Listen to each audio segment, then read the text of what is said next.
পড়তাম কম, খেলতাম বেশি, তা কিন্তু আস্তে আস্তে করে আমরা শিখেছি। এবং আমার একটা জিনিস মনে আছে, আমার বাবা যারা বলতেন যে আর তো কোনো ট্যালেন্ট নেই, চেষ্টা করলেও কিশোর কুমারও হতে পারবো না, পেলেও হতে পারবো না, পড়াশোনাটাই একমাত্র অস্ত্র, পড় বাবা। তাই তোমাদের উদ্দেশ্য বলছি, পড়াশোনাটাকে করো, কিন্তু don't take it as a burden, enjoy ইট।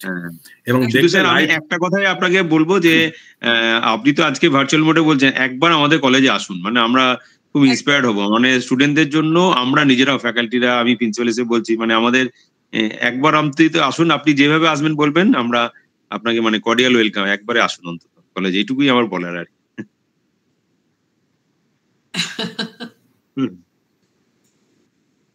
হ্যাঁ, হ্যালো, হ্যাঁ স্যার, আপনি আমাদের শুনতে পাচ্ছেন তো? হ্যালো,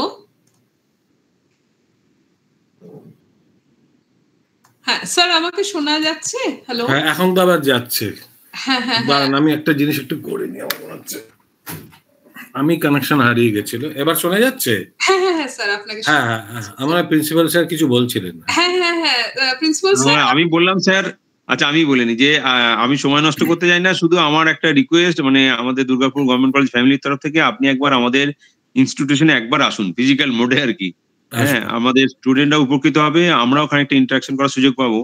তো আমাদের নিবেদিতা ম্যাডাম কোঅর্ডিনেটর, আমি দেখতে পাচ্ছি বোটানি হেডও জয়েন করছেন, ডক্টর অশোক ভট্টাচার্য, তো আমাদের ফ্যাকাল্টিরাও আছেন। আমি এটুকু বলে আপনাকে মানে warm welcome to our college, এটুকু বলে আপনার উপরই বলার জন্য রিকোয়েস্ট করছি। Thank you. ঠিক আছে, ঠিক স্যার, হ্যাঁ স্যার, থ্যাংক ইউ, যাবো, আমি নিশ্চয়ই যাবো। হ্যাঁ, তো ছাত্ররা যেটা হচ্ছে যে ছাত্র বন্ধুরা, যে আজকে যেটা বলবো আমি হচ্ছে, আমি যেটা কাজ করি সেই নিয়ে, কিন্তু এর একটা ব্রডার ইমপ্লিকেশনস আছে। আমরা ব্যাকটেরিয়ার কথা সবাই শুনেছি, যে ব্যাকটেরিয়া আমাদের ইনফেক্ট করে, আমাদের তার জন্য ডায়রিয়া হতে পারে, নিউমোনিয়া হতে পারে, অনেক কিছু হতে পারে। আমরা ব্যাকটেরিয়া বলতে আমরা ভাবি একটা রোগ জীবাণু বহনকারী কিছু একটা আছে, আমাদের একটা ট্রাবল দেবে, তাই তো? এবং আমরা এটাও জানি যে ব্যাকটেরিয়ার হচ্ছে ছোট ছোট, চোখে দেখা যায় না, মাইক্রোস্কোপিক অর্গানিজম, এবং একটা লিভিং অর্গানিজমের কতগুলো লিগেসি আছে। সেটা একটা ছোট্ট টাইনি ব্যাকটেরিয়া হোক, একটা বড় সড়ো আমাদের মতো মানুষ হোক, বা তিমি মাছ হোক, মাল্টিসেলুলার, যে আমরা আমাদের কতগুলো লিগেসি এস্টাবলিশ করি, যে সেটা কি, যে আমরা অ্যাডাপ্ট করব, আমরা চেঞ্জ করব নিজেদের, এবং আমাদের স্পিসিসটাকে আমরা প্রপাগেট করব through out the life as intact as possible. এবং সেটা সবসময় হয় না, তার জন্য কি হয় না, একটা ইভলিউশন হয়, আমরা সবাই জানি। সেখানে ফিটেস্ট সার্ভাইভ করে by means of mutations. But anyway, সেটা অনেক ডিটেল কচকচানি হবে, যেখানে ডাইরেক্টলি চলে আসা ভালো, যে ব্যাকটেরিয়াকে আমরা জানি এটা একটা মাত্র কোষ দিয়ে তৈরি, that means a single cellular, ঠিক আছে, এবং ছোট্ট 2 মাইক্রন 5 মাইক্রন, ঠিক আছে, মানে 10⁻⁸ সেন্টিমিটার, মানে একদম ছোট ছোট, এরা সব চোখেও দেখা যায় না। এই যে তোমরা স্ক্রিনে যেটা দেখছো, এটা হচ্ছে অনেকগুলো ব্যাকটেরিয়া। এই পয়েন্টারটা যদি দেখতে পাও, অনেকগুলো ব্যাকটেরিয়া লাইন দিয়ে দিয়ে দিয়ে দিয়ে দিয়ে দাঁড়িয়ে আছে, এবং এরকম এক একটা লাইন না, অনেকগুলো লাইন একসাথে রয়েছে। এবং এটা কখন এরকম ভাবে হয়েছে, এরা যখন একটা সেমি সলিড সারফেসে খাবার আছে, কিন্তু খাবারটাকে তাকে খুঁজে নিতে হবে। আমাদেরও কিন্তু খাবার খুঁজে নিতে হয়, আমাদের বাবা মা হয়তো মুখের সামনে এনে দেয়, তো বাবা মাকে খুঁজতে হয়, তাই তো? ঠিক তেমনি ব্যাকটেরিয়াদেরও কি করতে হয়, খাবার খুঁজে বেড়াতে হয়, এবং তারা দেখা যাচ্ছে দলবদ্ধভাবে বোধহয় কোথাও একটা যাচ্ছে। যদি দলবদ্ধভাবে যদি যায়, তোমরা চিন্তা করো শিয়ালদা স্টেশন বা হাওড়া স্টেশন, এখন আছি তো কানেক্টেড? হ্যাঁ স্যার, আপনি কানেক্টেড, ঠিক আছে। হ্যাঁ, যেটা হচ্ছে যে দলবদ্ধভাবে যদি যায়, দেখবে সবাই অফিস যাচ্ছে, কেউ কারোর সাথে কথা বলছে না, সবাই ব্যস্ত। সেই দলবদ্ধতাটা এক যে কোন জিনিস, কিন্তু একটা মিছিল যখন যায়, ওই মানতে হবে, তার মানে তারা ক্রস কমিউনিকেট করতে করতে দলবদ্ধভাবে যাচ্ছে, সেটা কিন্তু একটা অন্য মানে আছে, তার মানে দে আর ক্রস কমিউনিকেটিং, ঠিক আছে? এই ক্ষেত্রে তারা ক্রস কমিউনিকেট করতে করতে যায় না আলাদা যায়, সেগুলোই আমরা জানার চেষ্টা করব, ঠিক আছে? তাই সেটা যদি বলতে হয়, তাহলে প্রথমে আমরা প্রথম স্লাইডটা যদি দেখাই, যে এটাকে বলা হয় ব্যাকটেরিয়া একটা ভেরি স্কিমেটিক রিপ্রেজেন্টেশন। তার ডান পাশে তুমি যদি যাও, যারা মাইক্রোবায়োলজি নিয়ে কাজ করে, যারা ল্যাবরেটরিতে এরকম ব্যাকটেরিয়া নিয়ে স্ট্রিক টানে, একটা প্লেটের মধ্যে, সেই প্লেটটার মধ্যে খাবারও আছে, এবং একটা সেমি সলিড সারফেস আছে, তাতে ব্যাকটেরিয়াগুলোকে এরকম ভাবে স্ট্রিক করা হয়েছে, আবার এরকম ভাবে স্ট্রিক করা হয়েছে, আবার এরকম ভাবে স্ট্রিক করা হয়েছে, করাতে দেখো ওই ছোট ছোট কতগুলো ব্যাকটেরিয়াল কলোনি দেখা যাচ্ছে, যেগুলো চোখে আগে দেখা যেত না। এরা আস্তে আস্তে আস্তে আস্তে করে গ্রো করছে, এবং ইমোবিলাইজড একটা জায়গায়, তাই বড় হওয়ার পরে ডিউ টু ফেস কন্ট্রাস্ট আমরা এদেরকে দেখতে পাই। তারই একটা বেটার রিপ্রেজেন্টেশন। তুমি যদি এই আগারটাকে একটু কমিয়ে দাও, আগার পার্সেন্টেজ, মানে আরো তুমি সেমি সলিডের দিকে গেলে, আর একটু লিকুইফাইডের দিকে গেলে, যাতে ব্যাকটেরিয়ারা একটু কম হার্ডনেস ফিল করে, যাতে ময়েশ্চার কন্টেন্ট একটু বাড়ানো যায়, যাতে ওরা ফ্রিলি একটু মুভ করতে পারে, এরকম কন্ডিশন দিলে তুমি যদি একটা 10⁴ number of cells, 10⁵ number of cells spot করো, তাহলে পরের দিন এসে দেখবে এটা এরকম দেখতে হয়েছে। এবং উইথ টাইম এটা আস্তে আস্তে আস্তে আস্তে আস্তে আস্তে বড় হয়। একে বলে আমরা bacterial colony. Maybe it started with a very few number of cells or a single cell, এবং এরা ডিভাইড করছে, বড় হচ্ছে, ডিভাইড করছে, বড় হচ্ছে। কেন? এই খাবার খুঁজতে যাচ্ছে। এবং এটা অ্যাপারেন্টলি দেখাচ্ছে যেন একটা সার্কেল ক্রমশ বড় হচ্ছে, ওপেক সার্কেল। এটাকেই তুমি যদি একটা বেটার রেজলিউশন মাইক্রোস্কোপি দিয়ে তোমরা দেখার চেষ্টা করো, তাহলে কিন্তু এটাকে এরম দেখাবে। তার মানে এটার মধ্যে একটা কিছু একটা ইন্টারাকশনস আছে, একটা কিছু ফিজিক্স আছে এর মধ্যে, যে দেখো এটা কিন্তু একদম প্লেন নয়, কিছু একটা তৈরি হচ্ছে, একটা স্ট্রাকচার, কোন একটা প্যাটার্ন ডেভেলপ করছে। তাহলে এটা কেন ডেভেলপ করছে? কিন্তু ব্যাকটেরিয়ার তো অত কিছু ক্ষমতা নেই। তার একটা সেল ওয়াল আছে, একটা মেমব্রেন আছে, একটা ল্যাজ আছে, যেই ল্যাজটা যদিও এখানে আমরা বলি ফ্ল্যাজেলা, এখানে একটা মোটর প্রোটিন আছে, এটা ক্লকওয়াইজ বা কাউন্টার ক্লকওয়াইজ ঘুরতে পারে। ঘুরলে কি হবে? এই ব্যাকটেরিয়াটা প্রোপেল করবে, প্রোপেল করাবে রাদার আমাদের ব্যাকটেরিয়াকে, যে কোন দিকে যাবে, এক সামনের দিকে যাবে নাকি বিভিন্ন দিকে টাম্বল করবে। এই ধরনের স্ট্রাকচার গুলোকে বলা হয় তোমার পিলাস, এরকম এক্সটেন্ডেড হয়ে আছে।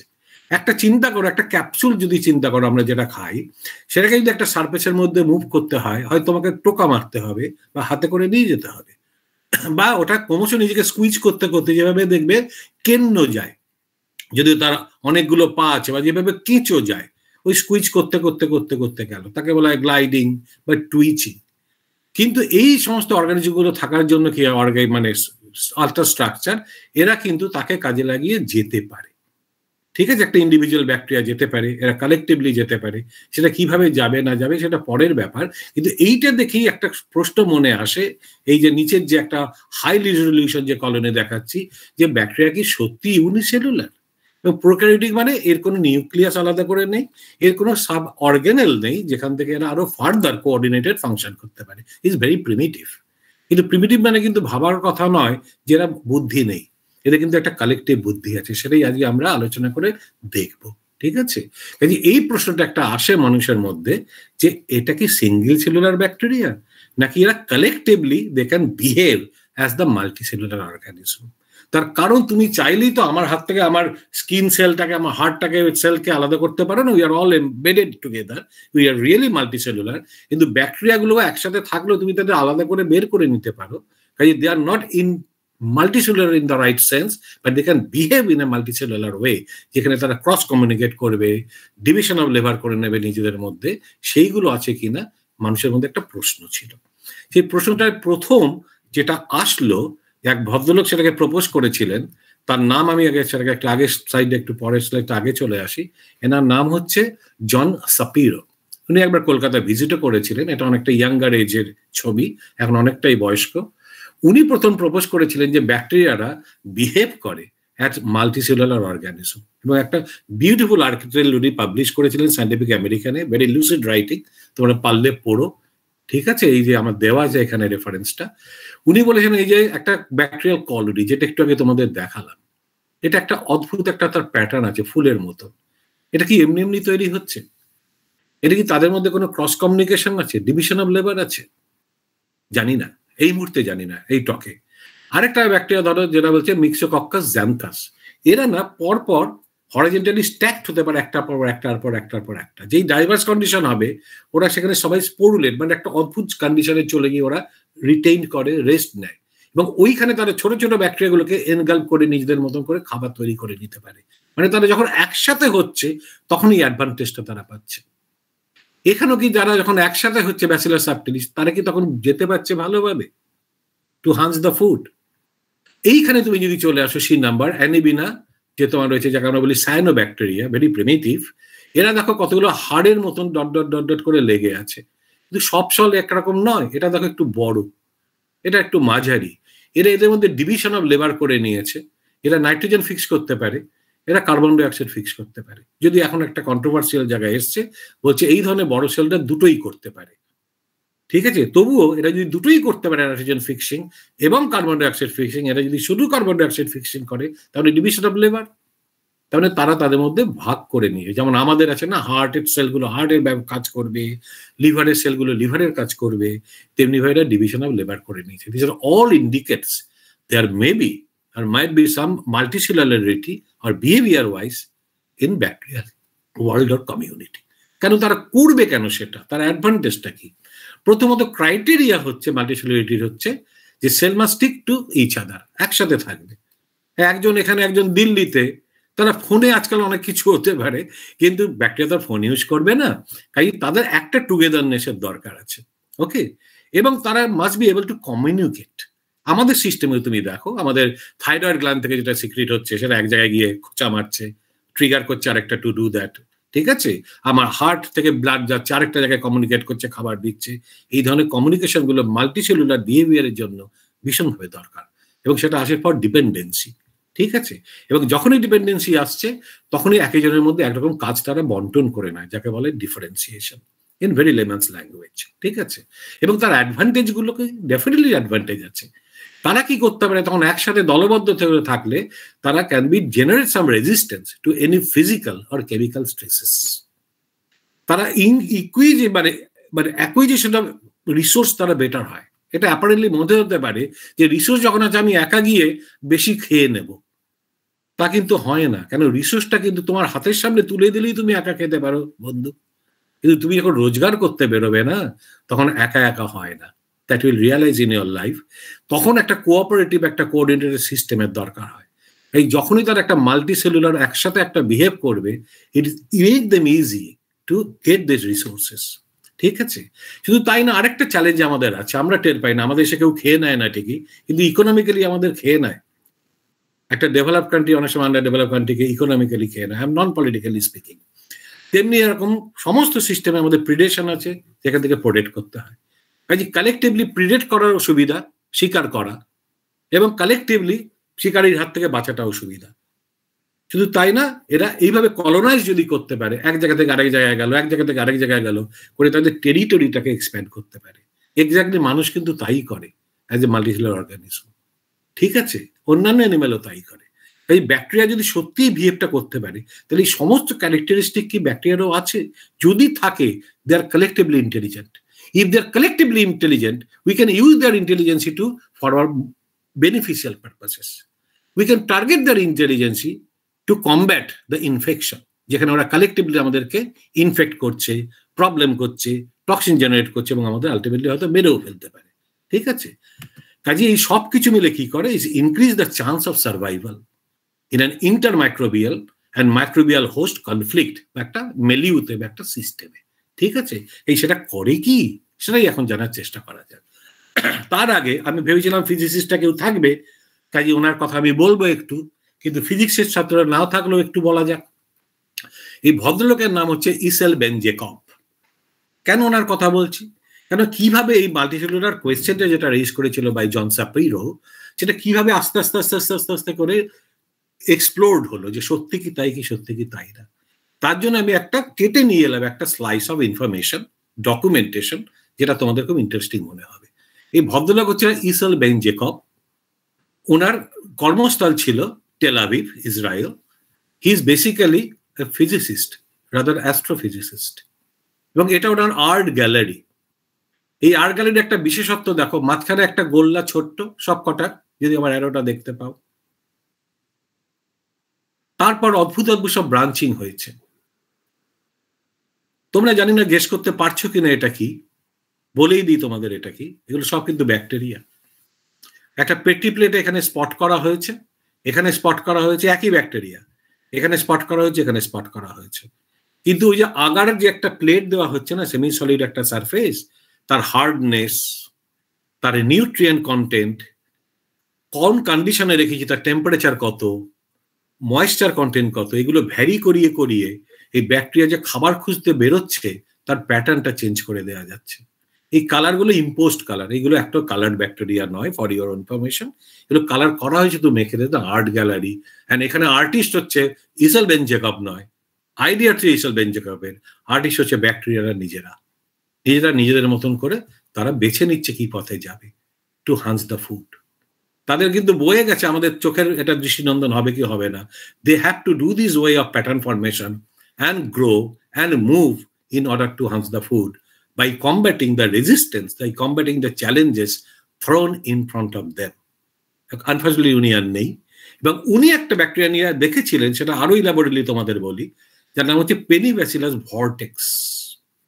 তুমি যদি একটা মাঝখানে একটা স্পট করো, তাহলে দেখবে এটা আস্তে আস্তে যদি তুমি সময় দাও, এটা এরকম ভাবে গ্রো করছে, অদ্ভুত একটা প্যাটার্ন তৈরি করেছে, এবং যেখানে গিয়ে এটা শেষ হচ্ছে একটা করে আবার একটা ডট তৈরি হচ্ছে। ওনার কিউরিওসিটি ডটগুলো কি বাপু, উনি একটা করে ছোট্ট করে ওটাকে ইনসিটু একটু কেটে নিলেন স্লাইস নিয়ে, আন্ডার হাই রেজুলেশন মাইক্রোস্কোপ দেখলেন যে এই স্পটগুলো হচ্ছে এরকম, এবং সেখানে একটা অদ্ভুত জিনিস খেয়াল করলেন যে ব্যাকটেরিয়াগুলো অ্যারেঞ্জড ক্লকওয়াইজ আর কাউন্টার ক্লকওয়াইজ। যেখানে এই একটা ডট যদি তুমি বেছে নাও, যদি ব্যাকটেরিয়াগুলো এখানে কাউন্টার ক্লকওয়াইজ অ্যারেঞ্জ থাকে, যদি এই ডটটা বেছে নাও, যদি ওখানে অ্যান্টি কাউন্টার ক্লকওয়াইজ বেঁচে থাকে, তাহলে either of this dots they are following a particular orientation, একটা ভর্টেক্সি ওরিয়েন্টেশন। ওভারঅল কলোনি ভর্টেক্স, এটাও একটা ভর্টেক্সি কলোনি। কেন? তাহলে একটা যদি এরকম ভাবে ঘোরে ক্লকওয়াইজ, তাহলে বাকিগুলো কেন ক্লকওয়াইজ ঘুরছে? এটা কি এটা মিছিলের মতো একজনকে সবাই ফলো করছে? কিন্তু কেন করবে? এটা তো ইনকিলাব জিন্দাবাদ বা মানতে হবে বা মানছি না বলতে পারে না, কিন্তু বলছে কি কিছু যেটা আমরা শুনতে পাই না? তোমাদের কাছে যদি একটা প্রশ্ন করি যে ধরো তোমরা 100 জন এক জায়গায় রয়েছো, তোমরা একটা ফাঁকা মাঠ যেখানে যেদিকে খুশি চলে যেতে পারো, কিন্তু সেখানে যদি একটা পার্টিকুলার ট্র্যাজেক্টরি, একটা পার্টিকুলার পাথ যদি তোমরা 100 জনকেই ফলো করতে হয়, তাহলে কি করতে হয়? কি করলে এটা মেক শিওর যে তোমরা একই ট্র্যাজেক্টরিতে যাবে? তোমাদের মধ্যে কি কেউ বলতে পারো যে কি করলে ইট ইজ শিওর যে সবাই একইভাবে যাবে? কোনো একজন অ্যাজ এ ভলান্টিয়ার বলো, রিপ্রেজেন্টেটিভ। স্টুডেন্টরা একটু বলো। বলো, কোনো উত্তর কিন্তু ভুল উত্তর নয়, যেটা মনে আসছে সেটা বলো, সেটা বলো, সেটাই মোস্ট ইম্পর্টেন্ট। চিন্তা করাটা হচ্ছে most important, even than more knowing আর কি। তা লাইন বানিয়ে গেলে কি করে? লাইন তো বানিয়েছই তোমরা, ধরো 10 জন, তার পেছনে আরো 10 জন, তার পেছনে আরো 10 জন, কিন্তু তোমাদের বলে দেওয়া হয়েছে আমাকে ফলো করবি, কিন্তু বলে দেওয়া হোক না হোক কি করলে সবাই একদিকে ফলো করবে বলো দেখি? জাস্ট সিম্পলি লজিক্যালি, বাচ্চাদের মতন ভাবো, বলো কি করে করবে? হাত ধরাধরি করে থাকবে সবাই সবার, তাহলে মেক শিওর যে তোমরা একই দিকে যাবে। ব্যাকটেরিয়া কি তাই করে কি? আরো যদি তুমি হাই রেজলিউশন মাইক্রোস্কোপি করো, তুমি দেখছো যে এই যে একটা ক্লকওয়াইজ সব রয়েছে, এরা কিন্তু পরস্পরের সাথে হাত ধরে রয়েছে। এইগুলো হচ্ছে সব ফ্ল্যাজেলা। তারা প্রচুর পরিমাণে ফ্ল্যাজেলা তৈরি করছে বা পিলাস জাতীয় জিনিস তৈরি করছে, তারা একটার সাথে একটা ইন্টারটুইঙ্গলড হয়ে এরা আটকে আছে। কাজে একদিকে যেই ঘুরবে সবাই একই দিকে ঘুরতে বাধ্য, কিন্তু একটা ব্যাকটেরিয়া তো অত ফোর্স জেনারেট করতে পারে না। এদের মধ্যে একটা জেনারেলি এরকম একটা ফোর্স জেনারেটেড হয়, তার জন্য যাচ্ছে। এটা যদি যায় তাহলে কিন্তু বন্ধু এটা বলতেই হবে কেউ একটা ইনস্ট্রাকশন দিচ্ছে, না হলে এই জিনিস হতে পারে না যে তোরা সবাই মিলে হাত ধর এবং তোরা ডান দিকে ঘোর। কারণ এই হাত ধরে যদি বাঁ দিকে ঘোরে, সব বাঁ দিকেই ঘুরবে। এই কোন দিকে ঘুরবে ইনস্ট্রাকশনটা কেউ না কেউ তো দিচ্ছে। যদি দেয় তাহলে সবাইকে সেই ইনস্ট্রাকশনটা ফলো করতে হবে। তাই যদি হয় তাহলে একটা কমিউনিকেশন সিস্টেম আছে। যদি কমিউনিকেশন সিস্টেম থাকে তাহলে whole phenomenon is governed or participated by numbers of bacteria together in the same fashion, in the same way, in the same manner. Is it a multicellular behavior? আরো জোরদার হলো multicellular ব্যবহারের প্রাসঙ্গিকতাটা, প্রবণতাটা, কিন্তু কিভাবে সেটা করছে সেটা কেউ জানতো না। তখন বললো যে এটা তো একটা এই ব্যাকটেরিয়ার একটা ক্যারেক্টারিস্টিক হতে পারে, বাকি ব্যাকটেরিয়াটা কি করছে? তখন জাপানে আরেক দুই ভদ্রলোক, এরাও কিন্তু ফিজিসিস্ট, ফুজিকাওয়া এবং মাতসুহিতা। ফিজিসিস্টরা সবসময় ইন্টারেস্টেড হয় প্যাটার্ন ফরমেশন, কি হচ্ছে না হচ্ছে। তোমরা নিশ্চয়ই শুনেছো ব্যাসিলাস সাবটিলিস, যারা মাইক্রোবায়োলজি করো বা বোটানি করো, মাইক্রোবস নিয়ে যারা ল্যাবে কাজ করেছো, সবাই তোমরা গ্রাম স্টেন করেছো। ইকোলাই গ্রাম নেগেটিভের জন্য করো, ব্যাসিলাস সাবটিলিস গ্রাম পজিটিভের জন্য করো। এটা কিন্তু ব্যাসিলাস সাবটিলিস। ওই মাঝখানটা ডট দেওয়া হয়েছে, দেখো মাঝখানে একটা ছোট্ট গোল, ছোট্ট গোল, ছোট্ট গোল দেখতে পাচ্ছ না এখানে, যদিও ছোট্ট গোল, শুধু চেঞ্জ করা হয়েছে এখানে high nutrient, high nutrient, high nutrient, এখানে হার্ড মিডিয়াম মানে আগার পার্সেন্টেজ বেশি, সেমি সলিড পার্সেন্টেজ আরো কম, সফট পার্সেন্টেজ অফ আগার আরো কম। দেখো এটা কিভাবে চেঞ্জ হয়ে গেছে। এটা কিন্তু টোটাল কলোনিটা হচ্ছে এইটা, মানে ব্যাকটেরিয়া গ্রোথ হয়েছে কম, কিন্তু বহু আগে এরা এতটা চলে এসছে, কারণ নিউট্রিয়েন্ট প্রচুর আছে, খাচ্ছে আরে যাচ্ছে, যেতে কোনো অসুবিধা নেই, চট করে চলে গেছে। এখানে হাই নিউট্রিয়েন্ট কিন্তু সেমি সলিড, যাচ্ছে কষ্ট হচ্ছে কিন্তু গেছে, এটা অনেক বেশি দিন রাখতে হয়েছে। এইটা দেখো সম্পূর্ণ অন্য রকমের প্যাটার্ন। একই ব্যাকটেরিয়াকে তুমি যখন লো নিউট্রিয়েন্ট দিচ্ছ, হার্ড মিডিয়াম করে দিচ্ছ, হার্ড মানে আগার বেশি, নিউট্রিয়েন্ট কম, আবার সফট মিডিয়াম কিন্তু নিউট্রিয়েন্ট কম, এরা কিন্তু এত ফ্রিলি এত লাভিংলি গ্রো করতে পারছে না, এদের মধ্যে ব্রাঞ্চিং হচ্ছে, এটা একটা প্যাটার্ন তৈরি করছে। এই প্যাটার্নগুলোর ফিজিক্সের টার্মের নাম আছে, একে বলা হয় ইডেন লাইক প্যাটার্ন, এটাকে বলা হচ্ছে কনসেন্ট্রিক প্যাটার্ন, এটাকে ফিশার লাইক প্যাটার্ন। এটা D11 তোমার তোমার এখানে কি বলে ওই তোমার ইলেকট্রোডিপোজিশন যেগুলো তোমাকে হয়, ঠিক আছে, DBM লাইক প্যাটার্ন যাকে বলা হচ্ছে তোমার ক্র্যাক যখন হচ্ছে, তুমি একটা পারপ্লেক্সে তুমি যদি একটা বাক্স নাও বা একটা তুমি প্লেট নাও, তার মাঝখানে যদি হঠাৎ করে হাই ভোল্টেজ দেয় এরকম ভাবে ক্র্যাকটা হয়। তার মানে সবই কিন্তু সব ফিজিক্যাল ফেনোমেনা, যদি ব্যাকটেরিয়াকে তুমি পার্টিকেল ভেবে নাও, they follow the physics and chemistry in order to do their job, but how they are going to do that when they cross communicate with each other, সেখানে এই বায়োলজিটাকে এমার্জ করছে। যদি তারা জিনগুলোকে কাজে লাগায়, প্রোটিন এক্সপ্রেশন নতুন করে হয়, রেগুলেশন নতুন করে হয়, তাহলে কিন্তু এর সম্পূর্ণ বায়োলজিটা ইমার্জ করছে, ঠিক আছে।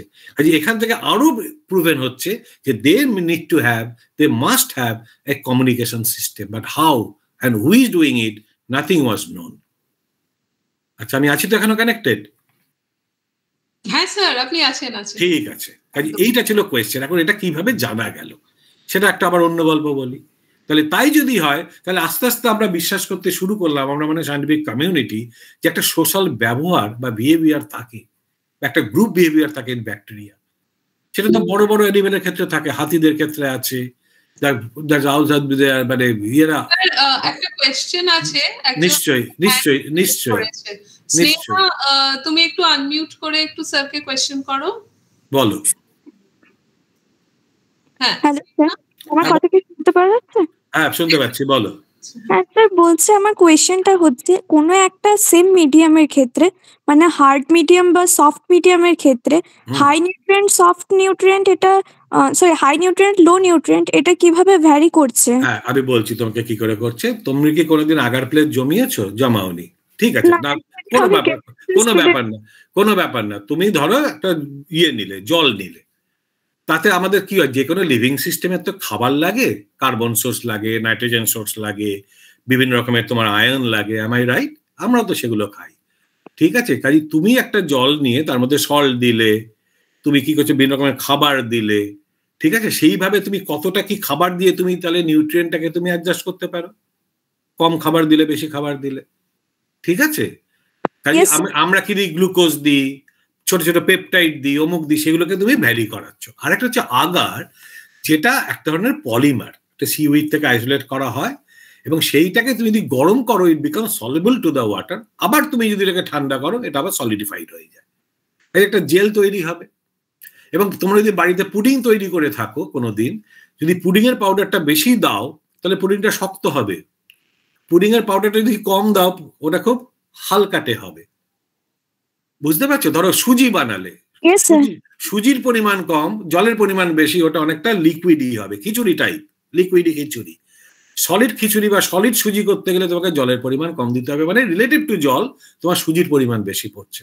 এক্ষেত্রে সুজি বলতে আমি বোঝাচ্ছি আগার। এরা যখনই কম বেশি দেবে, এর সফটনেসটাকে বাড়াতে কমাতে পারো, ঠিক আছে স্যার। এমন একটা জায়গায় আমি নেব ট্যাক্টফুলি, যাতে ওরা ওই ভিতরে না ঢুকে যায়। ভিতরে ঢুকে গেলে কিন্তু ওরা সুইম করবে। এটা হোল চ্যালেঞ্জ হচ্ছে ওই সারফেসটাকে আমি মুভ করাবো, ভিতরে চলে গেলে হবে না। কারণ একটা জিনিস তুমি এখন জেল বানাচ্ছ, it has to be 3 dimensional, তাই না? এর তো একটা ডেপথ থাকবে, ঠিক আছে। ডেপথটা যদি থাকে, তুমি যদি আগার পার্সেন্টেজ খুব কম দাও, তাহলে ব্যাকটেরিয়া ভিতরে চলে যায়। আমরা 0.6% to 0.8% আগারকে রাখি two facilitate this kind of surface movement fast. যদি 0.4 বা 0.3 তে চলে যাও, তাহলে ভিতরে চলে যাবে, ঠিক আছে, ওকে। তাহলে এই গ্রুপ বিহেভিয়ারটা আমাদের করে কিনা, আমাদের মধ্যে তো হয়, এবং আমরাও করি। ধরো এখানে রামদেবের যোগাসন শুনতে বসেছে সব, রামদেব যা করবে এরাও তাই করবে, somebody will instruct, they will behave as a group. Am I right? সেটা ব্যাকটেরিয়ার ক্ষেত্রে আছে কি না সেটা কিন্তু বহুদিন জানা যায়নি, কিন্তু যেটা জানা গেছে যে ব্যাকটেরিয়া দুটো জিনিস করে। ওই যে এগিয়ে যাচ্ছে তোমার একটা সারফেসের উপর থেকে collectively, if we believe that, তাহলে কিন্তু এইটাকে আমরা বলি সোয়ার্মিং। তুমি দেখবে অনেক সময় অনেক পাখি একসাথে এইভাবে গেল আকাশে, আবার এইভাবে গেল, একে বলা হয় সোয়ার্মিং। মানে কালেকটিভ মুভমেন্ট ইজ নট ইন্ডিভিজুয়ালের কোনো এখানে আলাদা করে কৃতিত্ব নেই, they collectively can move by using their flagellum. এবং এটাকে দেখা গেছে যে প্যাথোজেনিসিসের সাথে রিলেটেড, এটা প্যাথোজেনিসিস করতে পারে, মানে তোমাকে ইনফেক্ট করতে পারে, রোগ তৈরি করতে পারে। এবং তুমি যখন রোগের জন্য তুমি যখন অ্যান্টিবায়োটিক দিচ্ছ, এই যে প্রপার্টিটা ক্যান হেল্প অ্যান্টিবায়োটিক রেজিস্ট্যান্স দুভাবে।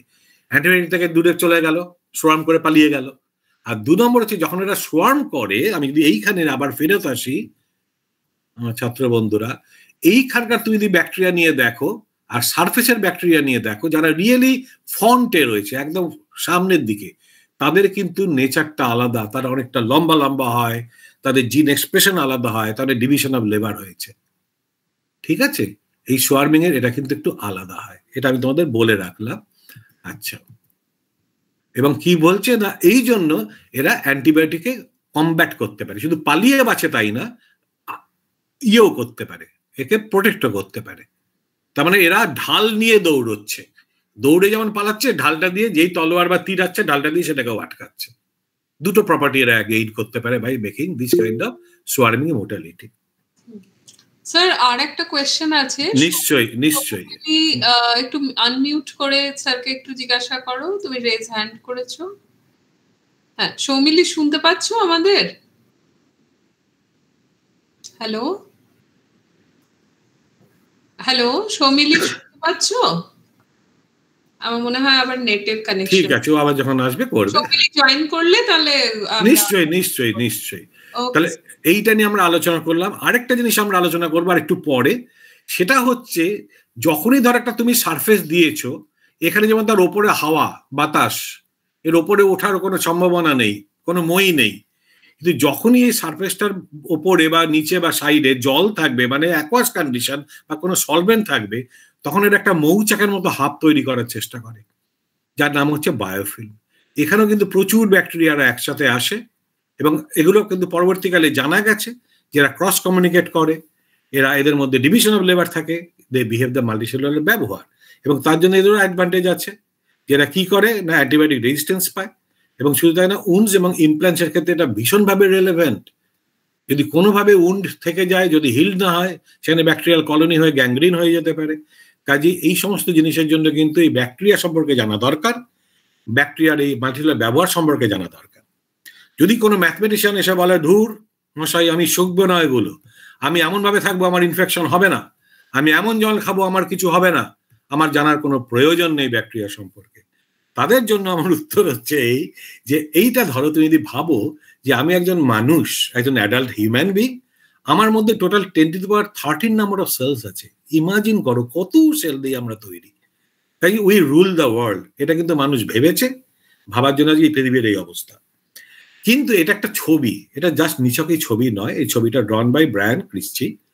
এবং এই যে ডটগুলো দেখছো একজন মানুষের মধ্যে, বিভিন্ন ঘনত্ব রয়েছে, ডেন্সিটি তার বাইরে, এগুলো কিন্তু সব মাইক্রোবস। একটা মানুষের মধ্যে যদি 10⁻13 নাম্বার অফ সেলস থাকে, 10⁻14 নাম্বার অফ সেলস হচ্ছে আমাদের মাইক্রোব, যেটা আমাদের normal microbe we are living with, we are growing with, একে বলে নর্মাল ফ্লোরা, এবং সবকে কালেকটিভলি বলা হয় মাইক্রোবায়োম। এবং এদের দ্বারা কিন্তু আমাদের পুরো লাইফটা কিন্তু নির্ধারিত হয়। আমাদের physiology is completely depend on this bacteria. ওই যে তুমি যদি অ্যান্টিবায়োটিক খাও, তোমার পেটের মধ্যে যে ব্যাকটেরিয়া আছে সেগুলো যদি মরে যায়, তাহলে দেখবে তোমার একটা অন্য রকমের সিচুয়েশন আসবে। ওই জন্য যখনই অ্যান্টিবায়োটিক দেয় সঙ্গে সঙ্গে ভাইটামিন দেয়, যেহেতু ওই ব্যাকটেরিয়াগুলো ভিটামিন তৈরি করে, বা আজকাল তার সঙ্গে অন্য ব্যাকটেরিয়া দেয় যেটা তোমার হেল্পফুল ব্যাকটেরিয়া। কাজে কেউ যদি মনে করো যে আমার কোনোদিন ইনফেকশন হবে না, তবুও বন্ধু তোমরা কিন্তু এই ব্যাকটেরিয়া নিয়েই আমরা বেঁচে আছি। আমাদের সেলের মধ্যে কিন্তু অনেক বেশি ব্যাকটেরিয়া রয়েছে গোটা শরীরে দেন আমাদের নিজেদের সেল। তাকে আরেকটা যদি কম্পেয়ার করো সেলের কোয়ান্টিটি, তাহলে এই হচ্ছে মানুষ, এই হচ্ছে ব্যাকটেরিয়াল টোটাল সেল। যদি জিন কম্পেয়ার করো, আমাদের মধ্যে টোটাল 30,000 মতন ধরো জিন আছে। যত ব্যাকটেরিয়া আছে তাদের সমস্ত জিনকে যোগ করলে তোমরা নিজেরাই গুনে নাও, আমি বলবো না নাম্বারটা। কাজে ইউ ক্যানট অ্যাভয়েড ব্যাকটেরিয়া। এবং এক ভদ্রমহিলা আছেন, তার সম্পর্কে আমি আসবো, তার হচ্ছে তোমার আমি নামটা ভুলে যাই কেন বারবার, নামটা মনে পড়বে আমার পরে, আমি এখন বুড়ো হয়েছি, যে উনি বলেছিলেন, আচ্ছা নামটা তোমাকে বলেই দিই, এখানে তার ছবি আছে, একটু ইনফর্মাল হয়ে যাচ্ছে, ঠিক আছে কোনো অসুবিধা নেই। উনি হচ্ছে বনি ব্যাসলার। উনি যেটা বলেছিলেন যে we are more of bacteria than human being. আমরা স্বীকার করি আর না করি। যাই হোক, আবার ফেরত আসা যাক আমাদের আগের সেই জায়গায়, যে কি করে আমরা বুঝলাম যেটা মাল্টিসেলুলার ব্যবহার করে। সেটা বলতে গেলে যদি এখানে কোনো জুলজির ছাত্র থাকে, তারা love to have it this slide. এটা এক ধরনের স্কুইড, এর নাম হচ্ছে ইউপ্রিমনা স্কোলোপস। এরা কি করে, এরা সমুদ্রে থাকে এবং রাত্রিবেলা এই ধরনের স্কুইডগুলো গ্লো করে এবং দিনের বেলা গ্লো করে না। তার মানে they are having lights at night. আমি মজা করার জন্য এটাকে এই জন্য দিয়েছি who let the lights on, কারণ একটা বিখ্যাত গান আছে যে who lets the dogs out. ঠিক আছে, এটা কিন্তু আমাদের জানা ছিল না, কাজে লোকেরা কিউরিসিটি যেটা কি হচ্ছে কেসটা। এবং এই ধরনের স্কুইডদের একটা হাতের মতন একটা স্ট্রাকচার থাকে, সেইটাকে স্ক্র্যাপ করা হলো, যে তার মধ্যে নিশ্চয়ই এই মলিকিউলগুলো আছে, কিছু তো আছে যেটা গ্লো করছে, এটা লুমিনেসেন্স কাইন্ড অফ প্রপার্টি দিচ্ছে। সেটা কিন্তু তুমি চেঁচে নিয়ে তুমি যদি এক জায়গায় রাখো বাটির মতো জায়গায়, তাহলে দেখবে যদি রেখে দাও সূর্যালোকে, তাহলে বা দিনের বেলা দেখবে এটা কিছুই করে না, রাত্রিবেলা এটা গ্লো করে। এভাবে তুমি একটা বায়ো ল্যাম্প তৈরি করতে পারো। এই ফেনোমেনন হচ্ছে বায়োলুমিনেসেন্স। এটাকে ডিসকভার করেছিলেন এই ভদ্রলোক। ঠিক আছে, নাম তোমরা নিজেরাই পড়ে নাও, ডক্টর উডি। এবং এই যেটা স্ক্র্যাপ করেছিলেন, করে দেখা গেল ওই যে স্ক্র্যাপ করে আমরা টেনে বের করেছি ওনার ওই হ্যান্ডেড ইয়ের থেকে, সেটা হেল্প করছে ইন গ্লোয়িং। প্রথম প্রশ্ন, এই ধরনের জিনিসগুলো রাখার দরকারটা কি? তার কারণ এই রাত্রিবেলা তাদের প্রিডেশন এবং প্রোটেকশনের সুবিধা হয়। আমি তো একটা ছোট্ট অন্য উদাহরণ দিই। ধরো তুমি অন্ধকারে যাচ্ছ, তোমার হাতে একটা মোমবাতি জ্বলছে, তুমি তোমার মোমবাতিটাকে তোমার পিঠের দিকে রাখলে, দেখে ভাবলে বাহ আমাকে তো কেউ দেখতে পাচ্ছে না বলে তুমি এগোচ্ছ, কিন্তু you will produce a big shadow. সেখানে যদি তুমি মোমবাতির বদলে একটা জোরালো লাইট তোমার সামনে নাও, নিয়ে তুমি যদি এগোতে থাকো, তোমাকে উল্টো দিকে কেউ দেখতেই পাবে না। এই ভাই adjusting the light surrounding you, you can hide yourself and you can look also at the others. কাজে এই ধরনের কাজে এই ধরনের জিনিসগুলোকে হেল্প করে এবং দে আর মিউচুয়ালি বেনিফিটেড। এবং এই যে মলিকুলগুলো রয়েছে তারা কারা, দেখলো এই স্কুইড ওই মলিকুল তৈরি করে না। রাদার ওই স্কুইডের মধ্যে এক ধরনের অর্গানিজম আছে যারা ব্যাকটেরিয়া, যার নাম হচ্ছে ভিব্রিও ফিসারাই বা ভিব্রিও হার্ভিয়াই। তারা কিন্তু গ্লো করে যখন তার একটা পার্টিকুলার নাম্বারে গিয়ে পৌঁছায়। ধরো তোমাকে 10টা দেওয়া হলো, তুমি ফ্লাস্কের মধ্যে দিলে যে এই ফ্লাস্কের মধ্যে খাবার আছে, লিকুইড খাবার, 10টা থেকে 20টা 16টা 18টা হলো, তুমি ঘরটা অন্ধকার করে দাও, কোনো অসুবিধা নেই, কিন্তু গ্লো করছে না। যখনই একটা পার্টিকুলার নাম্বারে তারা রিচ করছে ইন এ গিভেন স্পেস, তখনই ওরা গ্লো করছে। এটা নাম্বার ডিপেন্ডেন্ট। মানে 100 জনের মধ্যে যখন 50 জন বলবে হ্যাঁ, তখন ব্যাপারটা হ্যাঁ হচ্ছে। 100 জনের মধ্যে যখন 50 জন বা 60 জন বা হোয়াট এভার বলছে যে আমরা এখন বিরিয়ানি খেতে যাব, তখন বিরিয়ানি খেতে যাচ্ছে। একটা কালেকটিভ ডিসিশন নিচ্ছে এবং সেই কালেকটিভ ডিসিশনটা নেওয়ার জন্য একটা ডেফিনিট নাম্বারে রিচ করতে হচ্ছে। সেটা তোমাদের ক্লাসের ক্ষেত্রেও প্রযোজ্য। তোমরা দল বেঁধে অনেক সময় তো সিদ্ধান্ত নাও আমরা ক্লাসে আজকে আসবো কি আসবো না, যে কালেকটিভ ডিসিশন। আবার মাস্টারমশাইরা একসাথে বসে একটা ঠিক করে যে এই সিলেবাসটা আমরা করবো কি করবো না, সেটাও একটা কালেকটিভ ডিসিশন। এই ডিপেন্ডস অন নাম্বার, তাকে বলা হয় কোরাম। কাজে এই ব্যাকটেরিয়াল সিস্টেমের মধ্যে কি কোরাম আছে, যে যখন তার একটা ডেফিনিট নাম্বারে আসছে তখন এর একটা ডেফিনিট ডিসিশন নিচ্ছে। কারণ এখান থেকে তো তাই মনে হচ্ছে। সেইখান থেকে আস্তে আস্তে এই কোরাম সেন্সিং কথাটা এলো এবং credit goes to this person. তার কারণ উনি বায়োলুমিনেন্সটাকে উনি আবিষ্কার করেছিলেন, তার জন্য এই জিনিসগুলোকে লোকে কিউরিওসিটি হলো।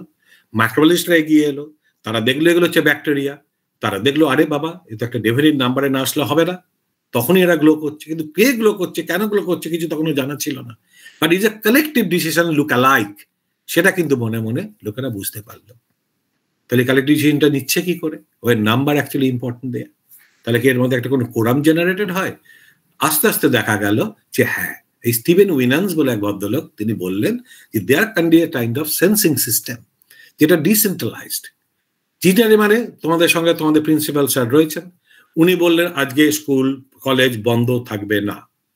উনি হেড, উনি ডিসিশন দিলেন, তোমাদের কলেজ বন্ধ হয়ে গেল। আর ডিসেন্ট্রালাইজ মানে হচ্ছে যে তোমরা বিভিন্ন ক্লাসের মধ্যে কোনোভাবে ক্রস কমিউনিকেট করলে, এই দেখ আজকে ফার্স্ট ইয়ারে 10 জনের মধ্যে 5 জন বলেছে করবো না, ওইখানে 20 জনের মধ্যে 10 জন বলেছে করবো না, এই যে একটা ডিসেন্ট্রালাইজড ওইতে তোমরা যে একটা ক্রস কমিউনিকেট করে একটা বললে চল সবাই মিলে আমরা পালাই, সেটা এক ধরনের ডিসিশন। ঠিক আছে, কাজে যখন একটা নাম্বার রিচ করছে যেখানে কোনো সেন্ট্রাল পয়েন্ট থেকে কোনো ডিসিশন মেকিং হচ্ছে না, দে আর কালেকটিভলি তারা interacting with different nodes, different classroom, ধরো তারা ইন্টারাক্ট করে যখন একটা ডিসিশন নিচ্ছে যে we are going to do that, তাকে বলা একটা ডিসেন্ট্রালাইজ সিস্টেম, যেখানে number is everything. Like our voting system, যখন মেজরিটি কাউকে ভোট দেয় তখন সে গিয়ে একটা গভর্নমেন্ট তৈরি করে, এই কাইন্ড অফ এ ভোটিং। এই মেনি ব্যাকটেরিয়ার মধ্যে এই জিনিসটা আছে, অন্যান্য অর্গানিজমের মধ্যে রয়েছে। এই ডিসেন্ট্রালাইজেশন কি করে? A means of assessing the number of other components they interact with. শুধু তাই না, standard response once a threshold number of components is detected. যখন আঙ্গুলের সংখ্যা বাড়তে বাড়তে 7 হলো, আমরা একটা ডিসিশন নেব। কাজে এই 7 আঙ্গুলকে গুনতে জানতে হবে, অন্য কেউ গুনে দিচ্ছে না, তবেই ডিসিশনটা নেওয়া যায়।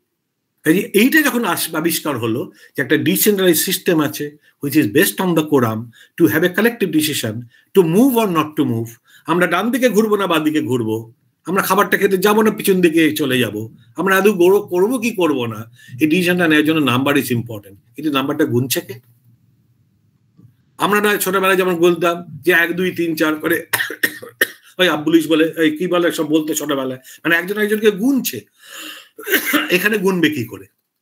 ব্যাপারটা তার চোখে দেখতে পারে না, তখন সেটা একটা বিরাট বড় চ্যালেঞ্জ হয়ে দাঁড়ালো, তুই বোঝা যে এটা কি হচ্ছে, কেন হচ্ছে, কিভাবে হচ্ছে। ঠিক আছে, তখন সেটাকে আবার আস্তে আস্তে আস্তে করে রিভিল করা হলো। দেখা গেল এই ভদ্রলোক একটা সিস্টেমটাকে ব্যাকটেরিয়াল মানে সিডোমোনাস সিস্টেমে বা ভিব্রিওকরিক সিস্টেমে তিনি আবিষ্কার করলেন, পিটার গ্রিনবার্গ। উনি বললেন যে ground sensing can work in that fashion. এটা খুবই সিম্পলিফাইড হয়ে আমি তোমাদের বোঝাচ্ছি।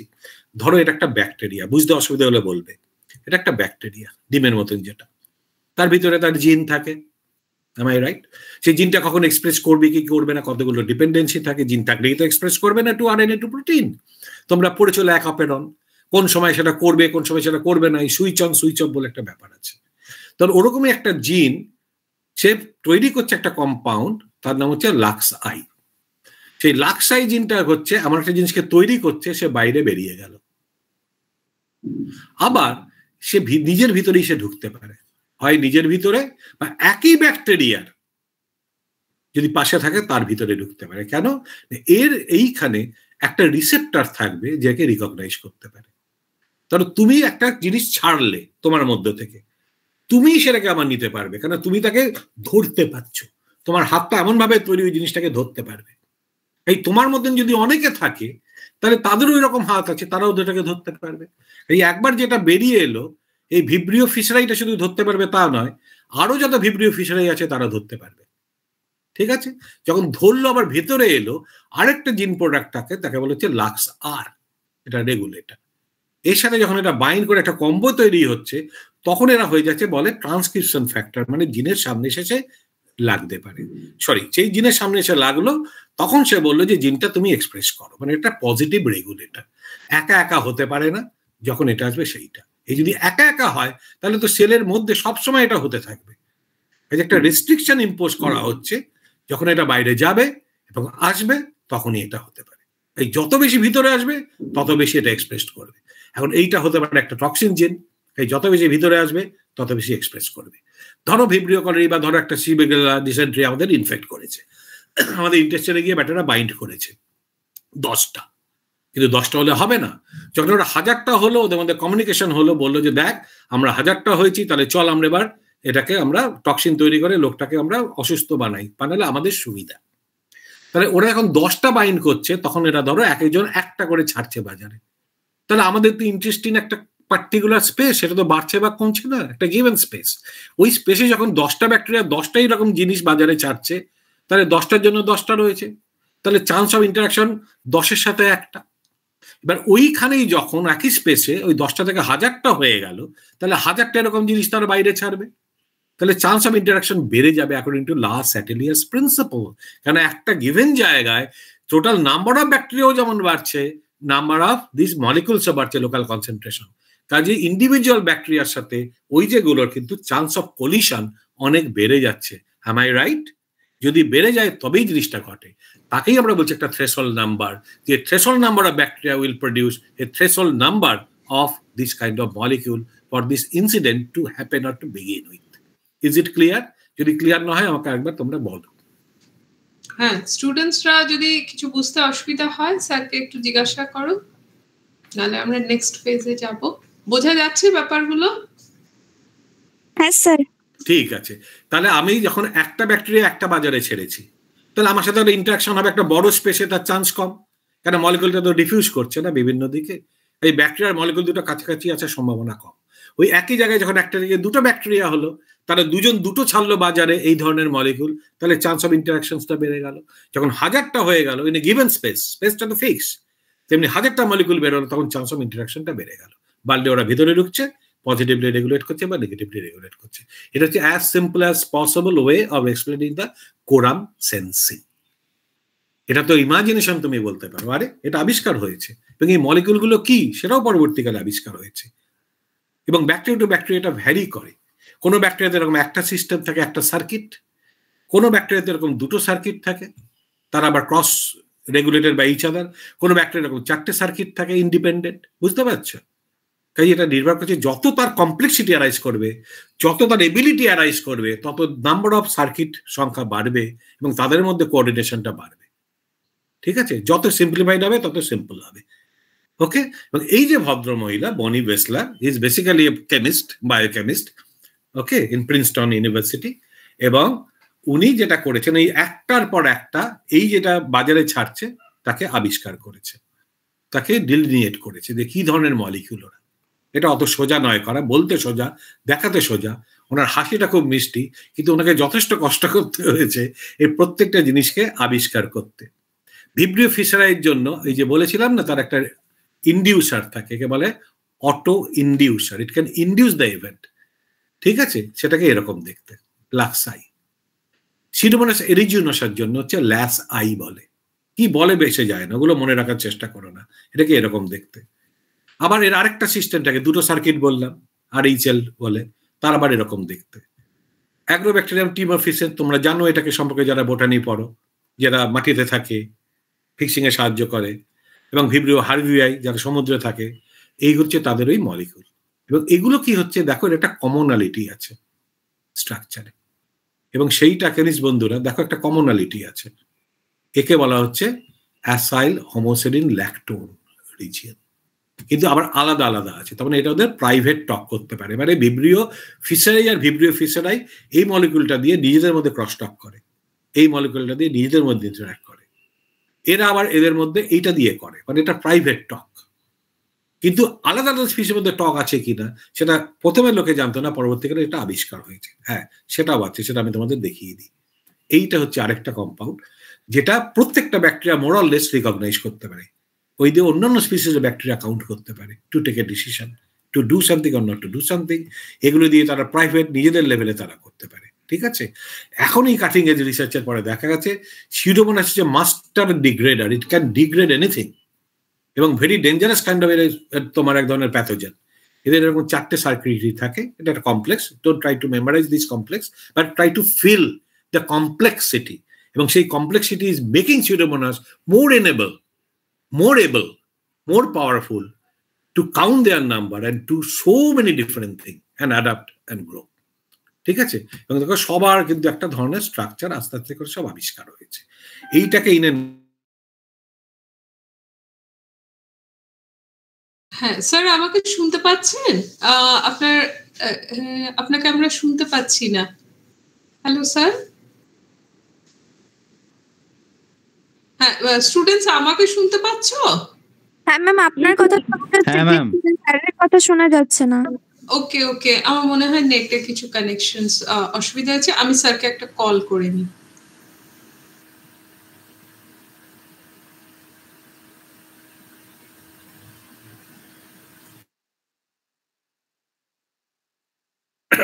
মনো ল্যাঙ্গুয়েজে মনোলগ হতে পারে, ডায়ালগ হতে পারে, মাল্টিলগ হতে পারে। স্যার মাঝে আপনাকে ফোন করছিলাম, ওই 2-3 মিনিট একটু কেটে গিয়েছিল। আপনি এখন কি আমাকে শুনতে পাচ্ছেন? আমি শুনতে পাচ্ছি। হ্যাঁ স্যার, ওই পিকচারটার পরে স্লাইডসটা ওরা এইটার পর থেকে কাজেই যটা দাঁড়ালো, আমরা যতটুকু আলোচনা করলাম, যতটুকু পারা যায় কম সময়, তাকে আমরা ইন দ্য নাটসেল যদি আমরা আনি, তাহলে আমরা কোরাম সেন্সিংটাকে আমরা বলতে পারি লাক্সার সিস্টেমটা, যেটা গ্রাম নেগেটিভের জন্য প্রযোজ্য। যেমন ফিশারাইয়ের জন্য এটা বায়োলুমিনেসেন্সকে সাহায্য করছে, যেটা কি করে একটা সুইটকে প্রিডেট করতে সাহায্য করে। সিউডোমোনাসের রেজিনেশনের ক্ষেত্রে আমরা দেখেছি তারাই কোরাম সেন্সিং নেটওয়ার্ক কি করতে পারে, ভ্যালেন্স ফ্যাক্টর এক্সপ্রেস করে, বায়োফিল্ম তৈরি করতে সাহায্য করতে পারে, আবার একটা স্ট্রাকচার করে। অ্যাগ্রোব্যাকটেরিয়াম তোমরা জানো, যারা বোটানি বড় ভালো মতো জানো, এরা মেটিং এ সাহায্য করতে পারে, transfer of the mobile DNA করতে পারে। অ্যাগ্রোব্যাকটেরিয়ামের থ্রু দিয়ে ডিএনএ ট্রান্সফার হয় from bacteria to plant system. ইরিউনিয়ার ক্ষেত্রে কি হয়, ভিজিলেন্স ফ্যাক্টর এক্সপ্রেস করতে পারে, অ্যান্টিবায়োটিক সিনথেসিস করতে পারে। এবং ইন জেনারেল আমরা বলতে পারি, আমি আসছি ফিরে ওইটায়, যে ব্যাকটেরিয়া ক্রস টক করতে পারে, মনোলগ নিজেদের মধ্যে, মাল্টিপল ল্যাঙ্গুয়েজ ইউজ করতে পারে ইন্টার এবং ইন্টারস্পেসিফিক ইয়ের জন্য, সেলফ নন সেলফ ডিফারেন্সিয়েট করতে পারে, ঠিক আছে। এবং মেনিমর আরো জানতে হবে, যেগুলো আমাদের জানার দরকার আছে। এবং মাল্টিসেলুলার বিহেভিয়ারে সাহায্য করতে পারে। এবং তোমরা জানো যে দিনে দিনে দিনে দিনে অ্যান্টিবায়োটিক রেজিস্ট্যান্স ব্যাকটেরিয়ার সংখ্যা বাড়ছে। এমন একটা দিন আসবে কোনো অ্যান্টিবায়োটিক কাজ করবে না, এটা আমাদের দোষ। আমরা মুড়িমুড়ির মতো অ্যান্টিবায়োটিক খাই, ডিসপোজ করি খুব বাজেভাবে, এবং এইভাবে কি হচ্ছে, সমস্ত ব্যাকটেরিয়া আস্তে আস্তে অ্যান্টিবায়োটিক রেজিস্ট্যান্স হয়ে যাচ্ছে। কাজে নতুন আমাদের টার্গেট খুঁজে বের করতে হবে যে কি করে একে আমরা ডিমিনিশ করতে পারি। কাজে once we understand the quorum sensing very well, আমরা কোরাম সেন্সিংটাকে টার্গেট করতে পারি, করে যাতে ওদের মধ্যে ক্রস কমিউনিকেশন না হয়, যাতে ওরা ভিজিলেন্স এস্টাবলিশ করতে না পারে, যাতে আমাদের ডিজিজ না করতে পারে, সেই জন্য এটা খুব প্রয়োজন বা ইম্পর্টেন্ট বা দরকার। এবং আসতে পরবর্তীকালে দেখা গেল যে ভিব্রিও কলোরি বা তোমার সিউডোমোনাস বলে নয়, গ্রাম পজিটিভ যে ব্যাকটেরিয়া, তাদের ক্ষেত্রে একই রকমের প্রিন্সিপাল থাকে, কিন্তু একটু আলাদা। তারা কি করে তোমাদের একটু বলে দিই। তারা একটা বড় পেপটাইড তৈরি করে, যার নাম হচ্ছে প্যাপার। এটাকে ছেড়ে দিল বাইরে সিক্রেটারি সিস্টেমে। এরাই একটা জিনিসকে বাজারে ছাড়ে, মানে বাইরে ছাড়ে, যার নাম হচ্ছে এনপিআর। এটা একটা নিউট্রিয়াল প্রোটিয়েজ। এই তখন এই পেপটাইডটাকে র্যান্ডামলি চপ করে। র্যান্ডামলি চপ করলে একটা বড় পেপটাইড ছোট ছোট ছোট ছোট পেপটাইডে কনভার্টেড হচ্ছে। তার মধ্যে যেগুলো ধরো 5 amino acid long, 6 amino acid long, এগুলো কি করে, এই অপের থ্রুতে এরা ভিতরে আসে। আসলে একটা এখানে রেগুলেটর থাকে, তার সাথে বাইট করে, করার পরে এই কোরাম সেন্সিংটাকে করতে পারে। মানে প্রিন্সিপালি মেকানিস্টিক্যালি সেম, শুধু মলিকুলস গুলো আলাদা হয় for gram negative and gram positive, but একই পদ্ধতিতে একইভাবে হয়। তাহলে এটা আমি খুব সিম্পলিফাইড ওয়েতে তোমাদের বোঝালাম হোয়াট ইজ কোরাম সেন্সিং, ঠিক আছে। কাজেই to talk or not to talk, তোমরা যদি কোরাম সেন্সিংটাকে বোঝো, তাহলে কোরাম কোয়াঞ্চিংও করতে পারো, একে তুমি সুইচ অফ করাতে পারো purposefully two combat the bacterial infection. এটা নেচারেও আছে, ঠিক আছে। কাজে এই জায়গাগুলোকে আমরা কাজে লাগাতে পারি। কাজে এটা গেল আমার ফার্স্ট পার্ট। এই ফার্স্ট পার্টে যদি তোমাদের কোনো প্রশ্ন থেকে থাকে তোমরা বলো, তারপর আমি সেকেন্ড পার্টটাকে বলবো। হ্যাঁ, স্টুডেন্টসরা একটু কোয়েশ্চেনস করো, বা আমাদের ফ্যাকাল্টি মেম্বার্সরা কোনো কোয়েশ্চেনস থাকে, anyone can feel any comments or questions, নালে আমরা সেকেন্ড পার্টে যাব। ব্যাপারটা বোঝা গেছে? আমার তো খুব ইন্টারেস্টিং লেগেছে, মানে ইনফ্যাক্ট কেমিক্যাল সায়েন্সেস এর হয়েও আমি বুঝতে পারছি, আমার খুব ভালো লাগছে। ঠিক আছে, তারপরে এবার আমি তাহলে একটু বলি যে আমরা আমাদের ল্যাবে কি করছি বা করেছি। খুব বেশি সময় নেই, আমি দেখছি আমার মিনিট 15 আছে, দেখি কি করতে পারি। আসলে আমি বড্ড বেশি বক বক করে বলে সময় যায়। এটা হচ্ছে আমার নিজের ল্যাব, ঠিক আছে, নিজের ল্যাব। এই ল্যাবের মধ্যে আমরা কি করতে পারি, তাহলে এটাকে আমি একটু চট করে বলি। দুটো জিনিস নিয়ে আমরা টার্গেট করেছি, সোয়ার্মিং এবং মোটিলিটি। প্রথম গল্পটা হচ্ছে এই ভদ্রলোক, ওনাকে আমি এখন ভদ্রলোক বলি, ও আমার প্রথম ছাত্র, পিএইচডি, দেবদীপ, ঠিক আছে, এখনো সুরেন্দ্রনাথ কলেজে পড়ায়। তা ও কি করেছে, ও বিভিন্ন জায়গা থেকে জল কালেক্ট করেছিল, ইভেন ফ্রম গোমুখ, করে দেখছে যে ওইসব জলের মধ্যে কোন রকম ব্যাকটেরিয়া আছে কিনা যারা ক্রুড অয়েল কম্পোনেন্টকে ডিগ্রেড করতে পারে। ধরো আমাদের কলকাতা পোর্ট, হ্যাঁ, হলদিয়া যে আমাদের ইয়েগুলো রয়েছে, রিফাইনারি, ওসব জায়গাতে কিন্তু স্পিলেজ হয়। স্পিলেজ হলে কি হয়, ক্রুড অয়েল বা তার অয়েল কম্পোনেন্ট আমাদের ইকোসিস্টেমটাকে ডিস্টার্ব করে। এবং যদি ক্রুড অয়েলগুলো আসে, তার মানে ওখানে কাউকে বেঁচে থাকতে গেলে ক্রুড অয়েল কম্পোনেন্টকে কমব্যাট করে বাঁচতে হবে, কেন ওগুলো টক্সিক, ওগুলো পলি অ্যারোমেটিক হাইড্রোকার্বন, ওগুলো খুব টক্সিক। সেই ক্ষেত্রে ওরা জল কালেক্ট করে দেখলো, ওখান থেকে আইসোলেট করলো বিভিন্ন রকম পদ্ধতি, আমি অত ডিটেলে আর যাচ্ছি না যেহেতু সময় কম। ও সেখান থেকে কতগুলো ব্যাকটেরিয়া আইসোলেট করলো যারা ক্রুড অয়েল কম্পোনেন্টকে ডিগ্রেড করতে পারে।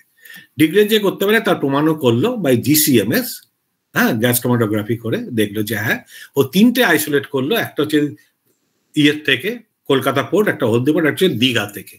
এবং ফর্চুনেটলি আনফর্চুনেটলি 3টে জায়গারই যেটা বেস্ট ডিগ্রেডার তারা হচ্ছে সিউডোমোনাস, ঠিক আছে। এবং সেই সিউডোমোনাসকে আমরা তখন দেখলাম যে অ্যাডভার্স কন্ডিশনে তারা ক্রুড অয়েল যখন খেতে পাচ্ছে তারা কি তারা তখন মাল্টিসেলুলার বিহেভিয়ার দেখায়? দেখা গেল যে হ্যাঁ তারা মাল্টিসেলুলার বিহেভিয়ার দেখায়, তারা বায়োফিল্ম করতে পারে।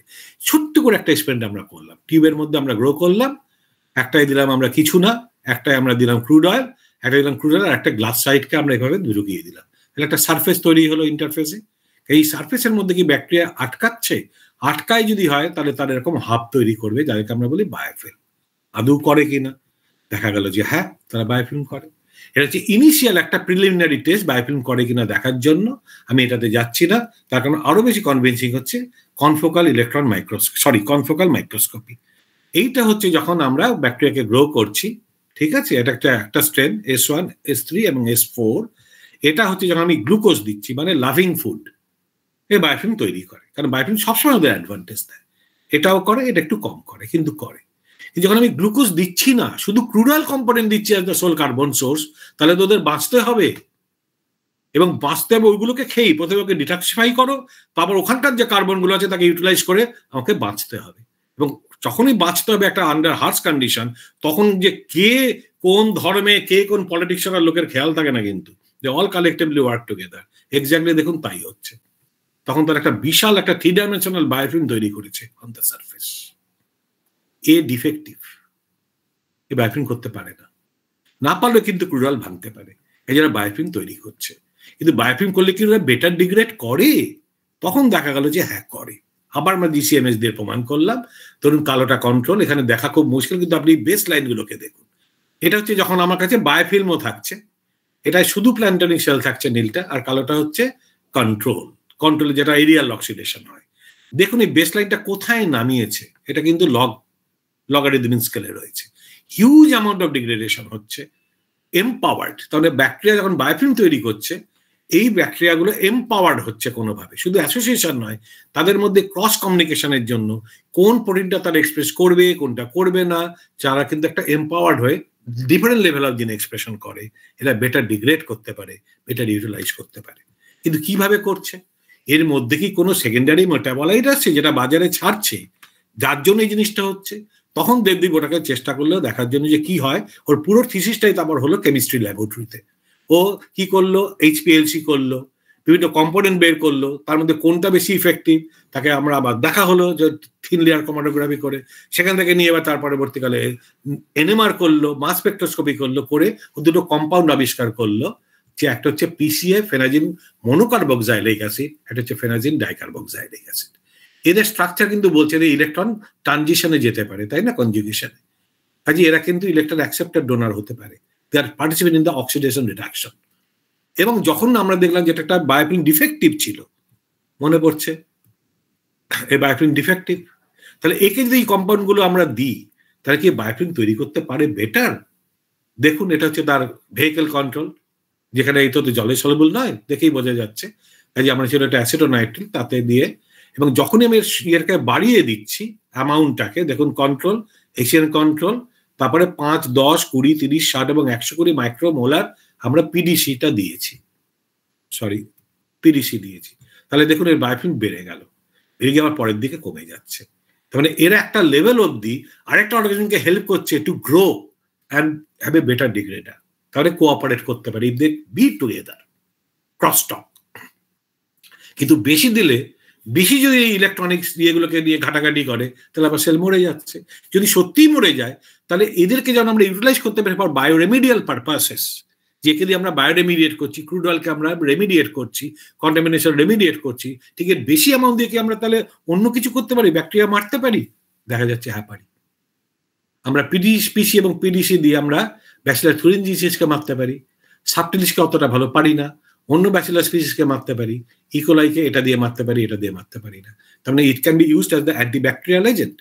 এবং যেহেতু যে কোনো সেলের মধ্যে আমাদের রেডক্স স্ট্যাটাসটা ইজ ভেরি ইম্পর্টেন্ট, আমরা দেখলাম এটা ক্যান্সার সেলে কি করে। দেখা গেল যে ক্যান্সার সেলেও, একটা ব্রেস্ট ক্যান্সার সেলে, এটা হচ্ছে তোমার আপনার কন্ট্রোল, এটা হচ্ছে PC, এটা PDC যেটা dicarboxylic acid can kill the cancer cell, the breast cancer origin, দুটোই কিন্তু করতে পারে কোলোরেক্টাল ক্যান্সার অরিজিনের সেলকে, আর এইটা একটা প্রস্টেট ক্যান্সারকে কোনোটাই সেরকমভাবে মারতে পারে না। তার মানে একটা স্পেসিফিক অ্যাক্টিভিটি আছে towards a group of cancer sales.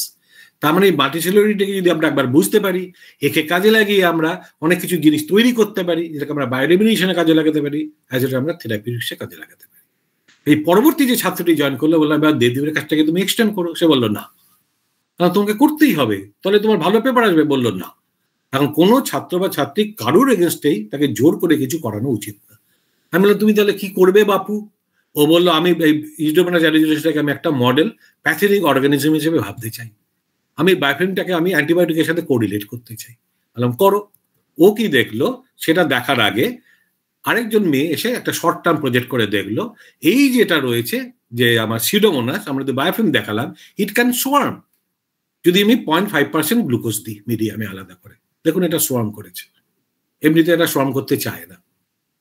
এই ব্যাকটেরিয়া দিলেই যে এটা সোয়ার্ম করে যাবে তার কোনো মানে নেই, এটা ভ্যারি করে ব্যাকটেরিয়া টু ব্যাকটেরিয়া, এটা দেখুন সোয়ার্ম করেছে। কিন্তু এই সোয়ার্মিংটাকে আমি ডিস্টার্ব করতে পারছি যখন আমি একটা প্ল্যান্ট এক্সট্রাক্ট দিচ্ছি।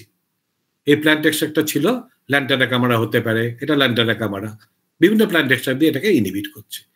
তাই যদি হয় তাহলে এইভাবে তোমরা ভাবো ছাত্র বন্ধু, একটা সোয়ার্ম করে যাচ্ছে, আর বায়োফিল্ম মানে একটা জায়গায় সেটা ইমোবিলাইজড হয়ে একটা থ্রি ডাইমেনশনাল হাব তৈরি করছে। তাহলে কি এটা cross counter to each other? কোনো সুইচ আছে যে ডিটারমিন করবে সোয়ার্ম করো বা বায়োফিল্ম তৈরি করো? তাই যদি হয় তাহলে যে কন্ডিশনে সোয়ার্মিংটা কম হচ্ছে, তাহলে কি সেই কন্ডিশনে বায়োফিল্মটা বেশি হবে?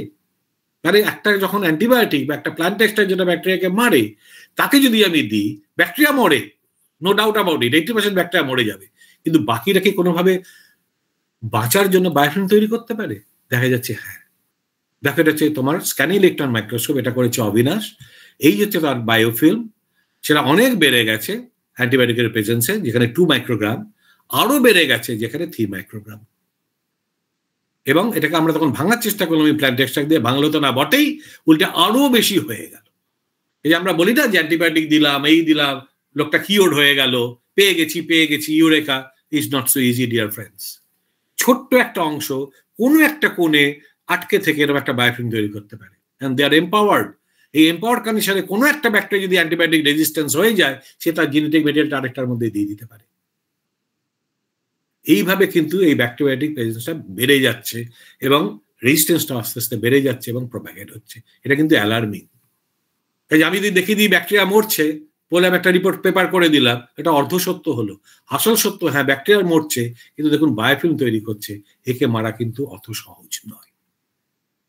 তখন আরেকটি মেয়ে এসে জয়েন করলো, বললো তাহলে আমি একটা প্ল্যান্ট এক্সট্রাক্ট নিই, ল্যান্টানা ক্যামারা এক্সট্রাক্ট, তাকে আমি ন্যানো পার্টিকেল বানাই উইথ সিলভার, দিয়ে দেখি তো কি হয়। দিয়ে দেখলো যখন আমি একটা ন্যানো পার্টিকেল বানাচ্ছি, এটা হচ্ছে তার size determination by ACM as well as atomic force microscopy. দেখো এটা সব ন্যানো স্কেলে, এখানে স্কেলটা দেওয়া আছে। এটা যদি 500 ন্যানোমিটার হয়, সাইজ তোমরা চিন্তা করে দেখো, মেবি 20 to 30 ন্যানোমিটার। ঠিক আছে, কি হচ্ছে না, সিলভার ক্লোরাইড নিচ্ছ বা সিলভার নাইট্রেট নিচ্ছ, সরি এখানে নাইট্রেট, তুমি এটাকে রিডিউস করলে এটা মেটালে কনভার্টেড হবে, তাহলে ল্যান্টানা ক্যামারা একে প্রোটেক্ট করে দিচ্ছে, ঠিক আছে, ফ্রম দ্য অক্সিডেশন। তখন এটাকে তুমি ন্যানো পার্টিকেল হিসেবে ইউজ করছো এবং দেখছো যে ল্যান্টানা ক্যামারা এক্সট্রা কিন্তু আদৌ এর বায়োফিল্ম ভাঙতে পারে না, উল্টে আরো বেড়ে গেছে, আরো সলিড, আরো কম্প্যাক্ট। ভ্যারাস ন্যানো পার্টিকেল দিলে এটা কিন্তু মরে যাচ্ছে। এই যে ন্যানো পার্টিকেল দিয়ে তুমি নয় একটা ক্যাথিটারে বায়োফিল্ম হয়েছে, একটা সারফেসে বায়োফিল্ম হয়েছে, তুমি তাকে ভেঙে দিলে, তুমি তো সিলভার ন্যানো পার্টিকেল খেতে পারো না, for your as a medicine it is very toxic. সেই ক্ষেত্রে জানার জন্য তোমাকে আরো ভিতরে ঢুকতে হবে। ভিতরে ঢুকে তোমাকে জানতে হবে যে কি জেনেটিক অল্টারেশন হচ্ছে। তুই যখন জানতে পারবে কি জেনেটিক অল্টারেশন হচ্ছে, তখন তুমি একটা বেটার টার্গেট পেতে পারো। এবং আমরা দেখেছি যে এটা রস জেনারেট করে in presence of this kind of antibiotic. এটা রিঅ্যাক্টিভ অক্সিজেন স্পিসিস তৈরি করে। এটা আরো কি করে না, এই রকম প্ল্যান্ট এক্সট্রাক্টের এগেইনস্ট এটা রস জেনারেট করে। তখন আমরা এদের কোরাম সেন্সিং নেটওয়ার্কে জানার জন্য এই কয়েকটা জিনকে আমরা টার্গেট করলাম। ওই যে 4টে দেখেছিলাম না, সার্কিট আছে, সিডোমোনাসে, তাদের যে মাস্টার যে মলিকিউলগুলো হচ্ছে এইগুলো, এই 4টে জিন মিলে করে। এই 4টে জিনের আমরা এক্সপ্রেশন তখন স্টাডি করলাম, করে দেখলাম যখন বায়োফিল্ম তৈরি হয় তখন এই সব কটা জিনের এক্সপ্রেশন কিন্তু বেড়ে যায়। এই দেখো বেড়ে গেছে, এই জাস্ট কম্পেয়ার কর, এটা কমে আবার বেড়ে গেছে, এটা কম ছিল বেড়ে গেছে, এটা আর ছিলই না বায়োফিল্মে তৈরি হয়েছে, ছিলই না বায়োফিল্মে তৈরি হয়েছে। আর প্ল্যান্টনিং বা যেগুলো ভেসে বেড়াচ্ছে তাতে ইলাসাইটা আগে বাড়ছে, এইখানে কম হলেও এই কন্ডিশনে কিন্তু প্ল্যান্টনিংয়ে বেড়ে আছে। তার মানে এই যে কম্পোনেন্ট গুলো হচ্ছে ইনভলভ, কাজে তুমি এই কোরান সেন্সিং নেটওয়ার্ককে তুমি যদি টার্গেট করে ভাঙতে পারো, এখন কোনটা বেটার টার্গেট এখান থেকে তুমি বুঝতে পারবে যে কোনটার বেশি ইম্পর্টেন্স। এই দিকে আমাদের রিসার্চকে আমরা নিয়ে গেছি, যেখানে সোয়ার্মিং দেখছি, যেখানে বায়োফিল্ম দেখছি। কোনো সময় আমরা বায়োফিল্মটাকে চেষ্টা করছি ব্যবহার করার জন্য যাতে একটা কন্টামিনেন্টকে সে রেমিডিয়েট করতে পারে। কোনো সময় একই অর্গানিজমকে আমরা ইউজ করছি as a model organism to understand the pathogenicity and how to break it. ঠিক আছে, এইভাবে গেলেও আমরা কিন্তু এটাকে প্রজেক্ট করি। এই আমার 4টে বাজে, আমি কি আর সময় পাবো কিছু বলার? না, দরকার নেই। একদম একদম স্যার, আপনি বেশ ইন্টারেস্টিং এতটাই লাগছে। আরো বলবো 2 মিনিট 15? একদম একদম স্যার, ঠিক আছে। তাহলে এই অবধি যদি কারোর প্রশ্ন থাকে করে নাও চট করে 1 মিনিটের মধ্যে, আমি তখন আরেকটা কাজে যাব যেটা আরো ইন্টারেস্টিং। হ্যাঁ, স্নেহা আনমিউট করে স্যারকে কোয়েশ্চেন করো। স্যার বলছি, ব্যাকটেরিয়ার ক্ষেত্রে তো আমরা জানি যে একটা এক্সট্রা সেলুলার ম্যাট্রিক্স বলে একটা পার্ট থাকে। হ্যাঁ, বায়োফিল্মে থাকে। এই যে ধরো তুমি যদি দেখতে পারো আমার অ্যারোটাকে, এইগুলো হচ্ছে ব্যাকটেরিয়া, তো সবুজগুলো, এর চারপাশে যে আমার একটা রয়েছে না নস্যি কালারের, সেগুলো হচ্ছে তোমার ম্যাট্রিক্স। হ্যাঁ স্যার, ওই এক্সট্রা সেলুলার ম্যাট্রিক্স যেটা আছে ওটা কি তাহলে মাল্টি সেলুলার বিহেভিয়ার যেটা হচ্ছে ব্যাকটেরিয়ার ক্ষেত্রে ওটাকে কোনোভাবে এফেক্ট করে? মানে কোনো কি রোল আছে ওই ম্যাট্রিক্সের ক্ষেত্রে? অ্যাবসলিউটলি আছে, অ্যাবসলিউটলি আছে। স্যার সেখানে রোলটা কি হয় একটু মানে? সেটাই তোমাকে আমি বলছি। প্রথম হচ্ছে বায়োফিল্ম যখন তৈরি করে, বায়োফিল্মের ক্ষেত্রে তুমি যদি অ্যারোটা দেখতে পাও, দেখো এখানে নিচের দিকে আমি যে অ্যারোটাকে নাড়াচ্ছি, দেখো একটা একটা করে ব্যাকটেরিয়া আটকে আছে। ঠিক আছে, সেখান থেকে এরা কি করে একাধিক ব্যাকটেরিয়া তৈরি হলো, একে বলা হয় নিউক্লিয়েশন। যেও নিউক্লিয়েশন হলো এবার সঙ্গে সঙ্গে সিক্রেট করতে থাকে এক্সট্রা সেলুলার কি প্রোটিন, লিপিড, ঠিক আছে, polysaccharide as well as DNA, যাকে বলে ইডিএনএ। এরা সব মিলে কি করছে, একে ঘিরে ফেলছে।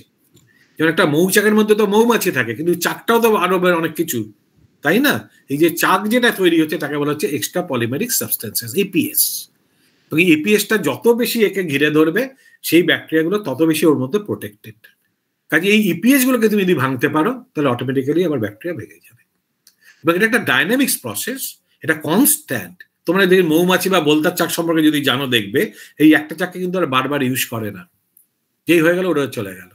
এদেরও অনেকটা তাই, যায় আবার ফেরত আসে, একই জায়গাতে আসতে পারে। এই ক্ষেত্রে তুমি যদি ইপিএসটাকে ভেঙে দিতে পারো, তার সিক্রেশনটাকে যদি ভেঙে দিতে পারো, তাহলে এটাকে হবে। You are absolutely right. সেই স্টাডিও আমরা করেছি ইন ডিটেল, আমি এখানে সেটা দেখাচ্ছি না। ঠিক আছে, আরেকটা দিন যদি আমি সুযোগ পাই আমি দেখাবো যে কিভাবে ইপিএস গুলো বেড়ে যায়, কিভাবে একে টার্গেট করা যায়। স্যার একদিন কলেজে আসতে হবে। আসবো আমি, হ্যাঁ আসবো। একদম একদম স্যার, ঠিক আছে, তুমি ঠিকই বলেছো স্নেহা, এই ইপিএস এর একটা বিশাল ভূমিকা আছে। ইপিএস না থাকলে বায়োফিল্ম নেই। এবং ব্যাকটেরিয়া যখন সোয়ার্ম করে না, তখন ওরা সিক্রিট করে ওই একই জিনিস, টাইপের জিনিসটা সিক্রিট করে, সেগুলোকে প্রোটেক্ট করে, ফিজিক্যালি প্রোটেক্ট করে।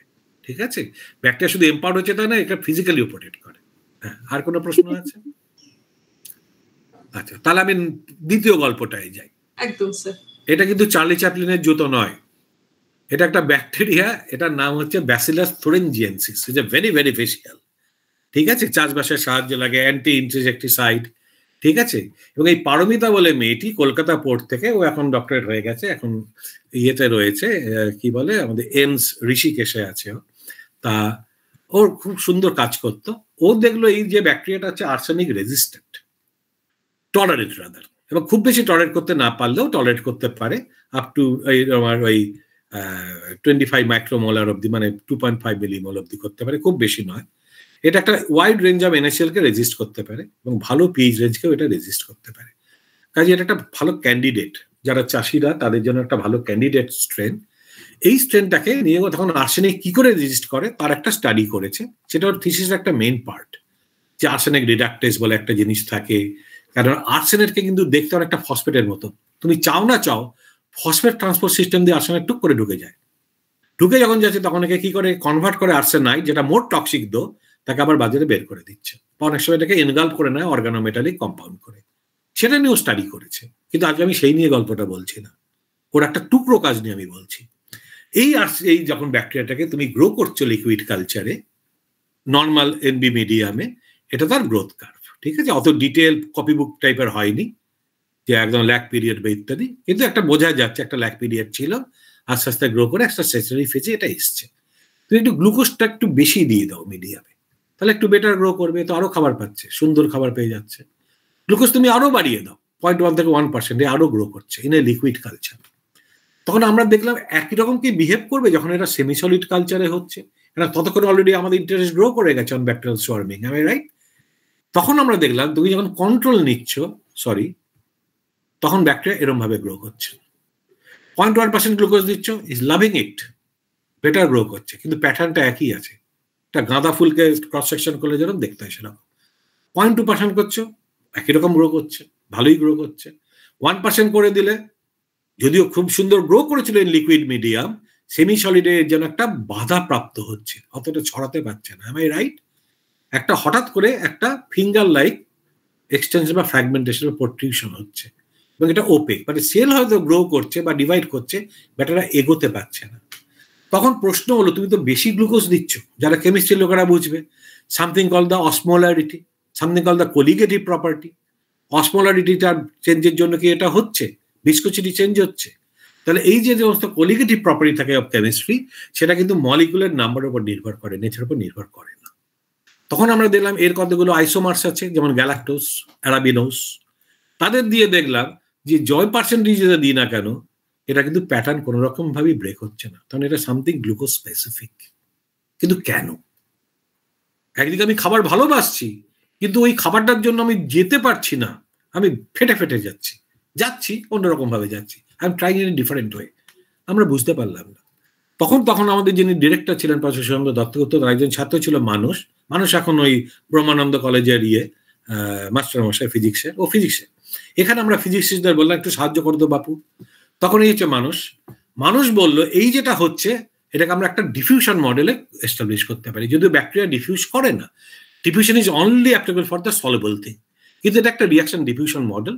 আমাদের অর্গানোজেনেসিস, মরফোজেনেসিস সমস্ত কিছু তার জন্য, জেব্রার যে বিভিন্ন রকমের প্যাটার্ন তার জন্য, প্রজাপতির যে প্যাটার্ন তার জন্য, এই সব রিয়াকশন ডিফিউশন মডেল দিয়ে এক্সপ্লেন করা যায়।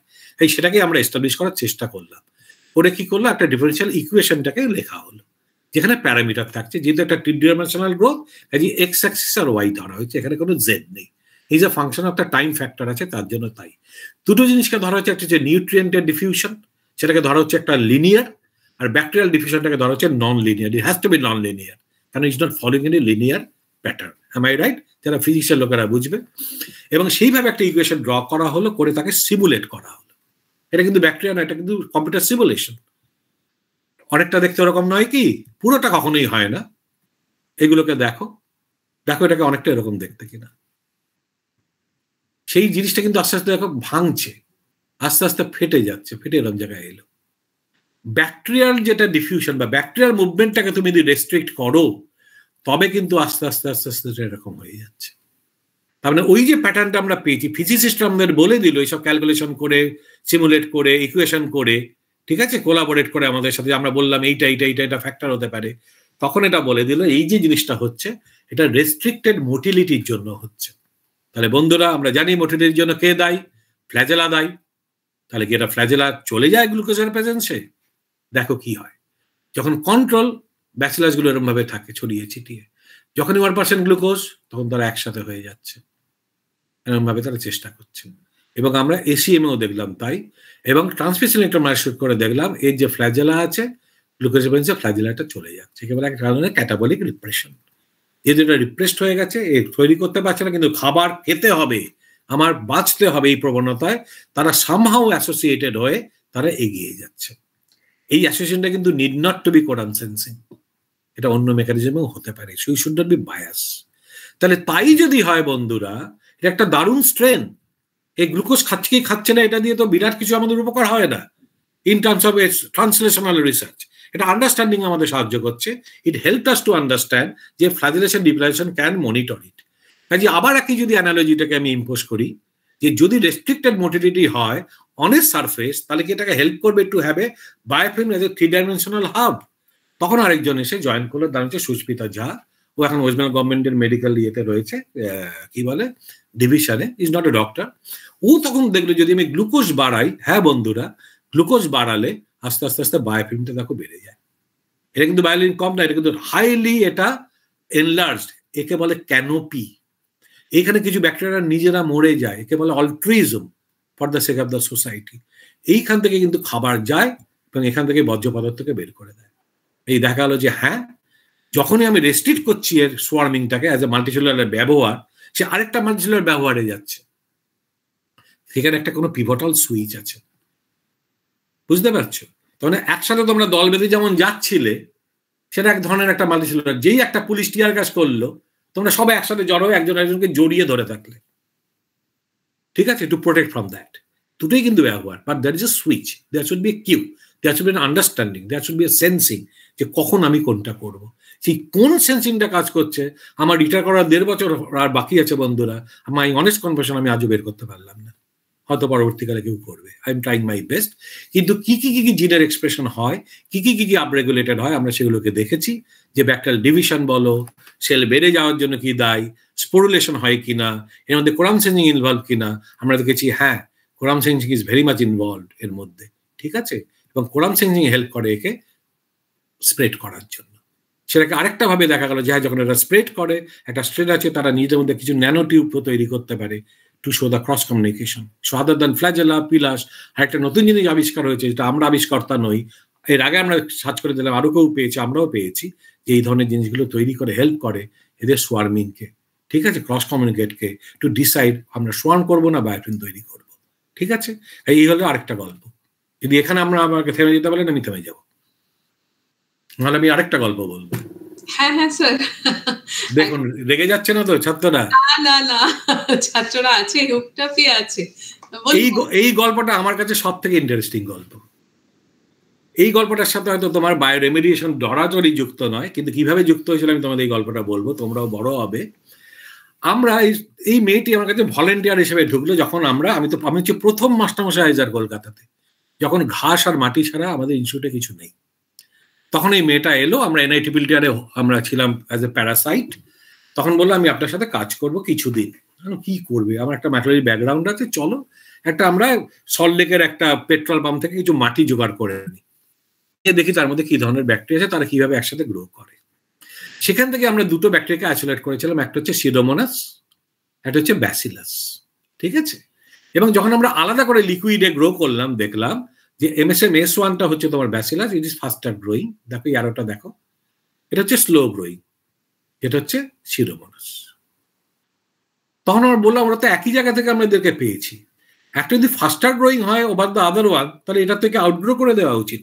এই তো সব খাবার খেয়ে আস্তে আস্তে ডিভাইড করে সংখ্যা বাড়িয়ে যাবে, তাহলে ওই মাটিতে দুটো রয়েছে কি করে, একটা বড় প্রশ্ন। তখন আমরা দুটোকে মিক্স কালচার করলাম। এটা এখন একা একা গ্রো করেছে, দেখো টোটাল এত সংখ্যা সে হয়েছে একটা ডেফিনিট সময়। এটা যখন একা একা গ্রো করছে, তখন আবার এরকম একটা সংখ্যা হচ্ছে।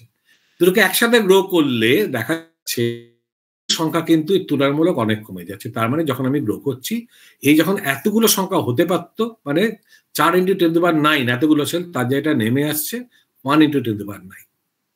মানে এই সেল মরে যাচ্ছে ইন প্রেজেন্স অফ এই সেলটা।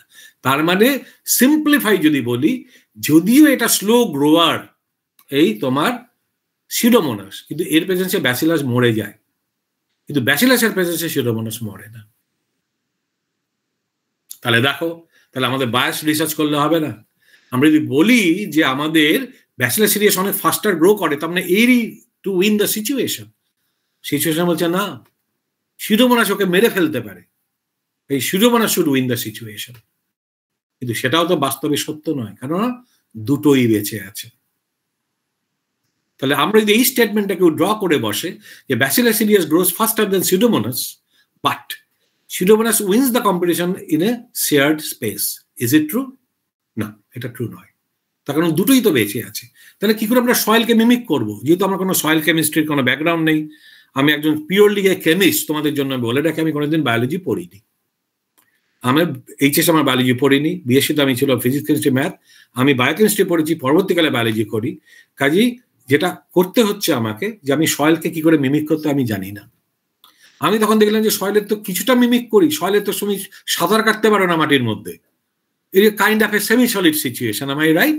তাহলে একটা সেমি সলিড কন্ডিশনে এদেরকে গ্রো করে দেখা যাক কি হয়। তখন আমি একদিকে একটা সিডোমোনাসের ফোঁটা দিলাম, আর এখানে আমি একটা ব্যাসিলাসের ফোঁটা দিলাম, দেখো এটা গ্রো করছে নিজেদের মতন করে, এটাও গোল, এটাও নিয়ারলি গোল, মানে এরোসিমেট্রিক্যাল। ডে 7-এ দেখো আস্তে আস্তে সিমেট্রিটা কমে যাচ্ছে, দেখো অন্যদিকে বেড়ে যাচ্ছে, এদিকে আর আসতে পারছে না। তার মানে এ বলছে তুই আমার সামনে আসবি না, যদিও আমি আস্তে গ্রো করছি তুই আমার সামনে আসবি না। Cause it is supporting our liquid culture. যে স্লো, এ ফাস্ট, একে মেরে ফেলতে পারে কিন্তু এখানে মারছে না বা মারতে পারছে না, কিন্তু মেকিং শিওর যে তুই আমার টেরিটরিতে আসবি না। ব্যাসরাজা বলছে ঠিক আছে বাবা, আমি তোর টেরিটরিতে যাবো না, আমি অন্যদিকে যাব। কিন্তু আমরা কিউরিয়াস যে কি হচ্ছে বাপু, এখানে মাল্টিসেলুলার লেভেলে কিছু হচ্ছে, হাউ সেলস আর বিহেভ। তুমি তো কলোনি দেখছো, এর ভেতরে সেল কি দেখা যায়? হ্যাঁ দেখা যায়। কিভাবে দেখা যায়? তুমি একটুখানি এখান থেকে তুমি কেটে নিয়ে মাউন্ট করে, আমাদের ইনস্টিটিউটে আছে, তোমাদেরও আছে, বা আশেপাশে নিঃসন্দেহে আছে, কনফোকাল মাইক্রোস্কোপি করলাম আমরা, ওটা একটা মজার জিনিস পেলাম। এটাকে আমরা নাম দিলাম ইন্টারঅ্যাক্টিভ জোন, এটাকে নন ইন্টারঅ্যাক্টিং জোন। এর যেহেতু সিমেট্রি ভাঙেনি, আমরা একে নিয়ে অতটা কৌতূহল পোষণ করলাম না সেই মুহূর্তে, আমরা ব্যাসিলাসের কি হচ্ছে দেখার চেষ্টা করলাম। এই ইন্টারঅ্যাক্টিং জোন আর নন ইন্টারঅ্যাক্টিং জোনকে আমরা কম্পেয়ার করলাম উইথ টাইম। ডে 4 এই দেখো এটা এরকম ভাবে হচ্ছে, এই যে জিনিসটা না, এইটাই হচ্ছে তোমার, I cannot resist myself to show you all, ওইটা কি, ওটারই হচ্ছে এটা জুম স্ট্রাকচার।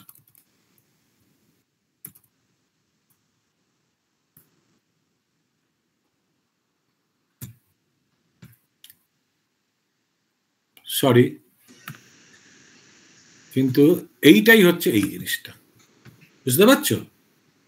যদি জুম করো এরকম দেখতে লাগবে, সেইটাই গিয়ে দাঁড়াচ্ছে ওদের প্যাটার্ন। এবং এটা টিপিক, তোমরা যদি সোয়ার্মিং নিয়ে সার্চ করো দেখবে এই সোয়ার্মের ব্যাকটেরিয়ার প্যাটার্নটাই হচ্ছে এরকম ভাবে এটাকে সোয়ার্ম করতে হবে, ঠিক আছে?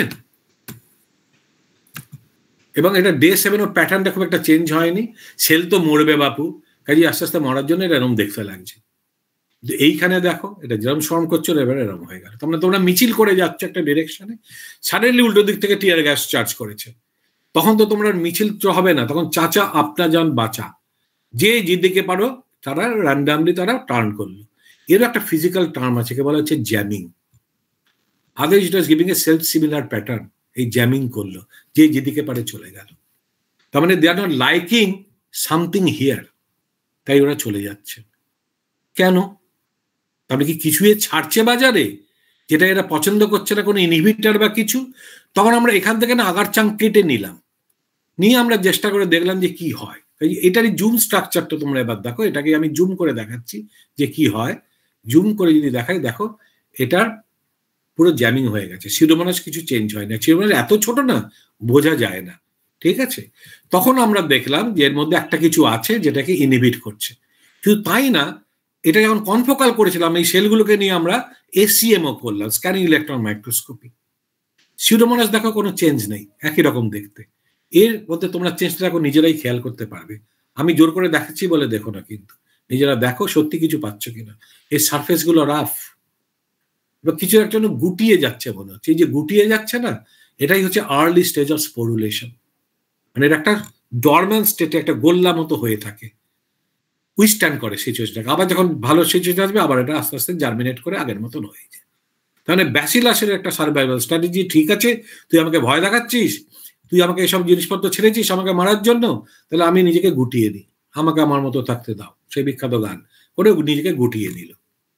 তাহলে এটা ওদের সার্ভাইভাল স্ট্র্যাটেজি। তাহলে দুজন বেঁচে আছে কিভাবে? একজন বলছে আমার সামনে আসবে না, আমার কাছে বন্দুক আছে, আমি গুলি ছুটছি। এ বলছে তুই গুলি ছুড়লেও কি হবে, আমার কাছে বুলেট প্রুফ জ্যাকেট আছে, ওই পরে আমি রইলাম, আবার তোর দিকে আমি আসেন, আমি অন্যদিকে চলে যাব, ঠিক আছে? এখন সেইটাই আমরা তখন প্রমাণ করলাম যে এর মধ্যে ইনহিবিটর আছে কি নেই, আমি অত বড় গল্পে যাচ্ছি না। এবং তখন দেখা গেল যে আমরা যেটা ভাবছি সেটা কি সত্যি, তার কারণ আমরা তো ইনহিবিটরটাকে বের করতে পারিনি, ইট ইজ ভোলাটাইল, আমরা আজও পারিনি বের করতে। এই সবকিছু একটা লিমিটেশনস থাকে, আমার মধ্যে বোধহয় লিমিটেশনটা অনেক বেশি then my ability, but I have to admit it. এবং যেহেতু ওটা আমরা পারিনি, তখন nothing wrong asking advice from a physicist.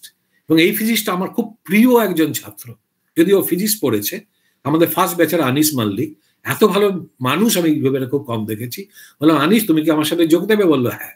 তখন বললো স্যার আপনি আমাকে বলুন দেখি কি কি জিনিস এই জিনিসকে কন্ট্রোল করতে পারে সেল লেভেলে।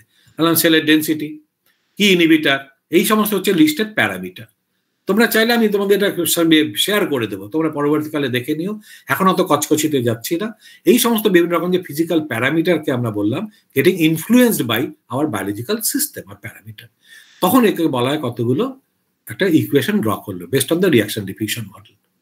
ওরা এই সমস্ত যে ইকুয়েশন, যে এটা হলে কি হবে, ইনহিবিটর থাকলে কি হবে, এটা কম্বাইন করে ওরা সিমুলেট করতে পারে। এটা much more complex than the previous study, কারণ ওটা একটা ব্যাকটেরিয়া গ্রো করেছিল, কারণ দুটো ব্যাকটেরিয়া গ্রো করছে, এবং আমাদের টার্গেট হচ্ছে জানা যে এই ইনহিবিশন জোনটা কি করে তৈরি হচ্ছে, হোয়াট ইজ দ্য ক্যারেক্টারিস্টিক, এটা তৈরি হওয়ার মূল সায়েন্টিফিক রিজনটা কি, সেটা আমরা জানার চেষ্টা করলাম। এই ইকুয়েশন দিয়েও দেখলো যখন ও সিমুলেট করছে, কিন্তু মোরাললেস সিমুলেটেড জায়গাতে নিয়ে আসতে পারলো। দেখো তার এক্সাক্ট ম্যাচ, এটা কিন্তু আর্টিফিশিয়াল, এবং করে দেখতে পেললো যে একটা প্যারামিটারকে যদি আমরা এখান থেকে তুলে নিই, এদিক ওদিক করি, তাহলে কিন্তু হয়ে যাবে। ধরো একজন সামনে বসে আছে, পিছনে 5 জন বসে আছে, কেউ মাথার মধ্যে টাক করে একটা বাড়ি দিয়ে দিল, আমরা করতাম ছাত্রাবস্থায়, ও ঘুরে বুঝতে পারছে না কে করেছে, এবং যে করেছে যদি তার হ্যাবিট হয়, তুমি একটা একটা করে এলিমিনেট করো, তোমার পিছনে এক বন্ধুকে তুমি আগে সরিয়ে দাও ক্লাসরুম থেকে, দেখছো তাও হচ্ছে, তার মানে ও নয়, যাকে সরানোর পরে হবে তার মানে সে। ঠিক তেমনিভাবে ইকুয়েশনে যখন কতগুলো প্যারামিটার থাকে, তোমাকে দেখতে হবে যে কোন প্যারামিটারটাকে সরিয়ে দিলে এই ইনহিবিশন জোনটা আর হবে না। সেইভাবে আমরা জিনিস একটা দেখতে পেলাম, সেটা হচ্ছে নেগেটিভ কেমোট্যাক্সিস। তার মানে এই টক্সিক এই ইনহিবিটরের প্রেজেন্সে ব্যাকটেরিয়াগুলো উল্টো দিকে চলে যায়, চেষ্টা করে চলে যাওয়া। ঠিক আছে, সেইভাবে আমরা এটাকে এস্টাবলিশ করলাম, এটা মাঝ বেটার সিমুলেশন, এবং সেটা যদি না থাকে এটা আস্তে আস্তে আস্তে আস্তে গ্রো করে চলে যাবে। এখন আরেকজন জয়েন করেছে, সে দেখছে যে they are enemy to each other, but they are intelligent also enough to know how to survive. ওই যুদ্ধ করে অযথা ওকে মারলো ওকে মারলো, আমরা ওই পথে গিয়ে কোনো লাভ নেই। We are enemy to each other in terms of resources, but I know how to survive, you know how to survive without cross inhibiting each other further. কিন্তু যখন একটা কমন এনিমি দেবে, ইন প্রেজেন্স অফ অ্যান্টিবায়োটিক, এটা কি হয় সেইটা আমরা এখন স্টাডিটা শুরু করেছি। এই 1.5 বছর আছে আমার, দেখা যাক কতটা আমরা এগোতে পারি, জানি না কি পাবো এখন পর্যন্ত। ঠিক আছে, এবং তারই আমরা কি করলাম, তো জিন এক্সপ্রেশন সমস্ত দেখলাম, কোরাম সেন্সিং অনুযায়ী দেখলাম যে হ্যাঁ স্পোরুলেশন বাড়ে, কিন্তু আর সমস্ত কিছু এরা হয়ে যায়। তার মানে এ যখন এগোচ্ছিল, সেটা আমরা আগেই এস্টাবলিশ করেছি, এই সোয়ার্মিংটা is mediated by quorum sensing, am I right? কিন্তু যখন দেখছে যে আমরা এরপর রয়ে গেছি, একটা থ্রেশহোল্ড জায়গায় এসে পৌঁছেছি, এর প্রেজেন্সটা বড্ড বেশি, আমার আর গ্রো করে লাভ নেই, তখন এর কোরাম সেন্সিং সুইচগুলোকে অফ করে দিল। তো কোরাম সেন্সিং সুইচ অফ করে দিয়ে যে এটা বাজবে না, গ্রো করবে না, নট নেসেসারি। এই দিকেরটা তো কোরাম সেন্সিং সুইচ অফ হয়নি, এ তো চলেছে। এটা একটা রিলেটিভ কম্পারিজন, এটা ঠিক আছে বন্ধুরা, যে একটা তুলনা আর একটা কি হচ্ছে, তাতে দেখা যাচ্ছে যে কোরাম সেন্সিং এ এবং তার রিলেটেড সমস্ত জিনগুলো অফ হয়ে যাচ্ছে, স্পোরুলেশনটা বেড়ে যাচ্ছে অ্যাজ এ বর্ম বা প্রোটেক্টিভ এজেন্ট। ঠিক আছে, কাজে আমরা এই স্টাডিটাকে আমরা বলতে পারি যে when is defence is profitable, মানে আমি আমাকে ডিফেন্ড করছি, সেও তাকে ডিফেন্সকে প্রফিট করছি, কখন এটা প্রফিটেবল? আমরা বলি না যে যুদ্ধের জন্য এত খরচা করে লাভটা কি, ডিফেন্সের জন্য এত পয়সা খরচা করে লাভ কি, কিন্তু এটা কিন্তু সবসময় সত্যি নাও হতে পারে, তার একটা মানে থাকতে পারে। কখন এটা ওয়ার্থ? যখন কম্পিটিশন এক্সিস্ট, যদি একটা দেশ আরেকটা দেশকে সবসময় গিলে নিতে চাইছে, তাহলে কিন্তু এই ডিফেন্সটা প্রফিটেবল। যখন এনাফ রিসোর্স এক্সিস্ট, যখন রিসোর্সই নেই, দুটোর মাঝখানে পুরো মরুভূমি, দুটো দেশ মরুভূমি হয়ে গেছে, তখন তুমি কম্পিট করে লাভটা কি বাপু? তখন আমার বন্দুক কিনে লাভটা কি? যখন আমার রিসোর্স আছে, সেই ক্ষেত্রে আমাকে ডিফেন্ড করতে হবে। আরেকটা, যখন cost do not overweight the benefit, তুমি যদি যুদ্ধের জন্য খরচা করে এমন করলে যে দেশের মানুষ না খেয়ে মরছে, is not the benefit, ultimately তোমার দেশটাই চলে যাবে।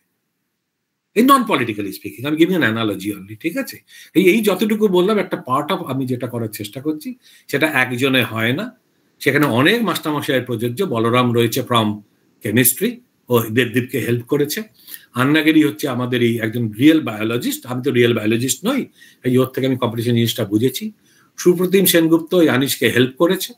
নির্মাল্য ঘোষ একটা কাজ করেছে, সেটা আমি দেখালাম না, সেটা হচ্ছে পুরোপুরি লাইফ স্ক্যাটারিং এর ওপরে, এবং এরা সব আমার সাথে somehow related as a student or as a postdoc or as what ever, মানে শর্ট টার্ম এরা সব টেকনিশিয়ানস।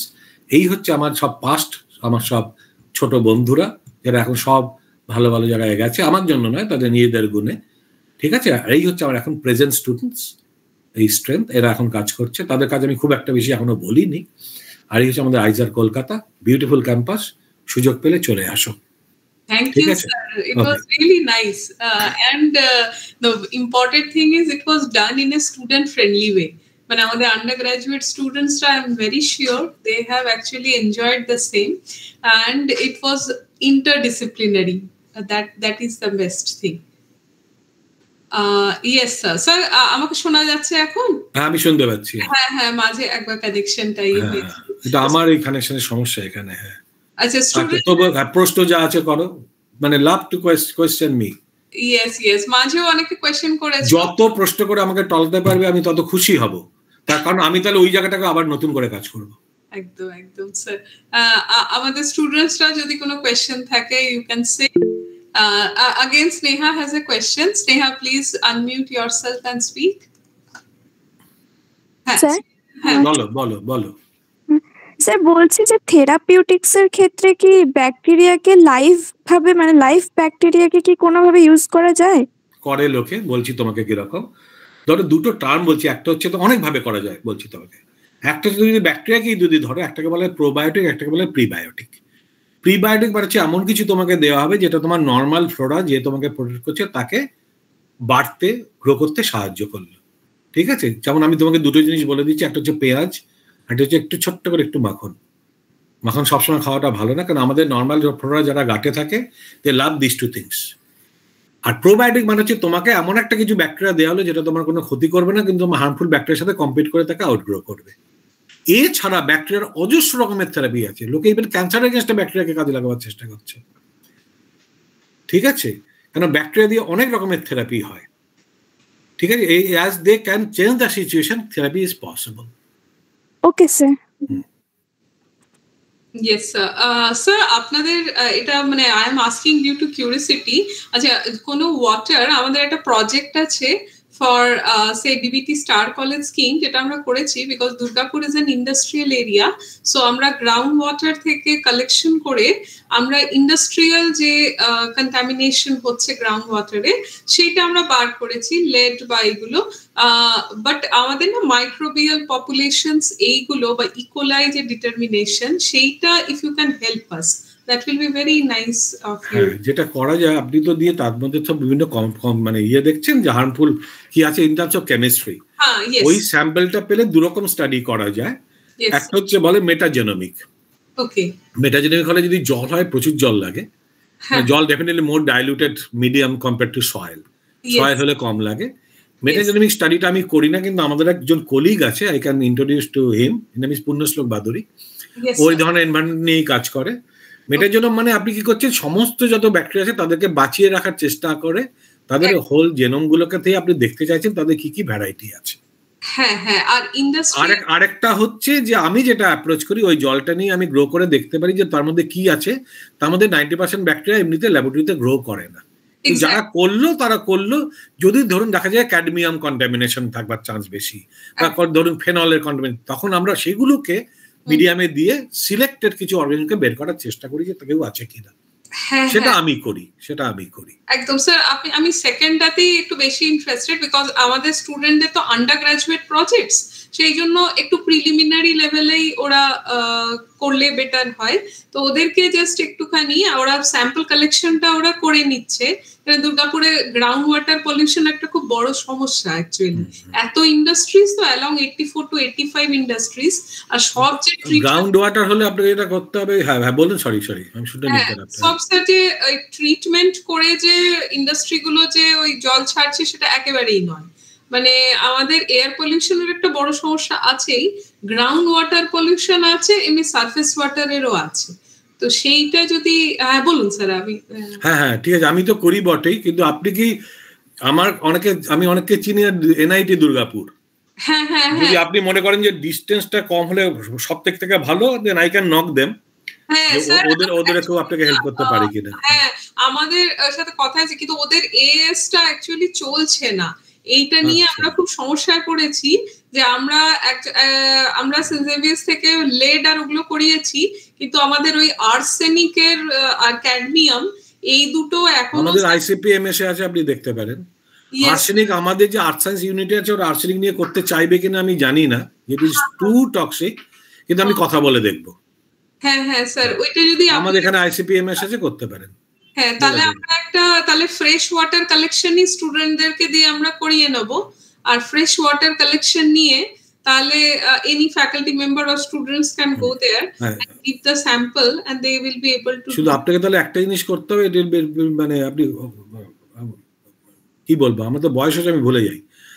আচ্ছা, আমার ফোন নাম্বার আপনার কাছে আছে?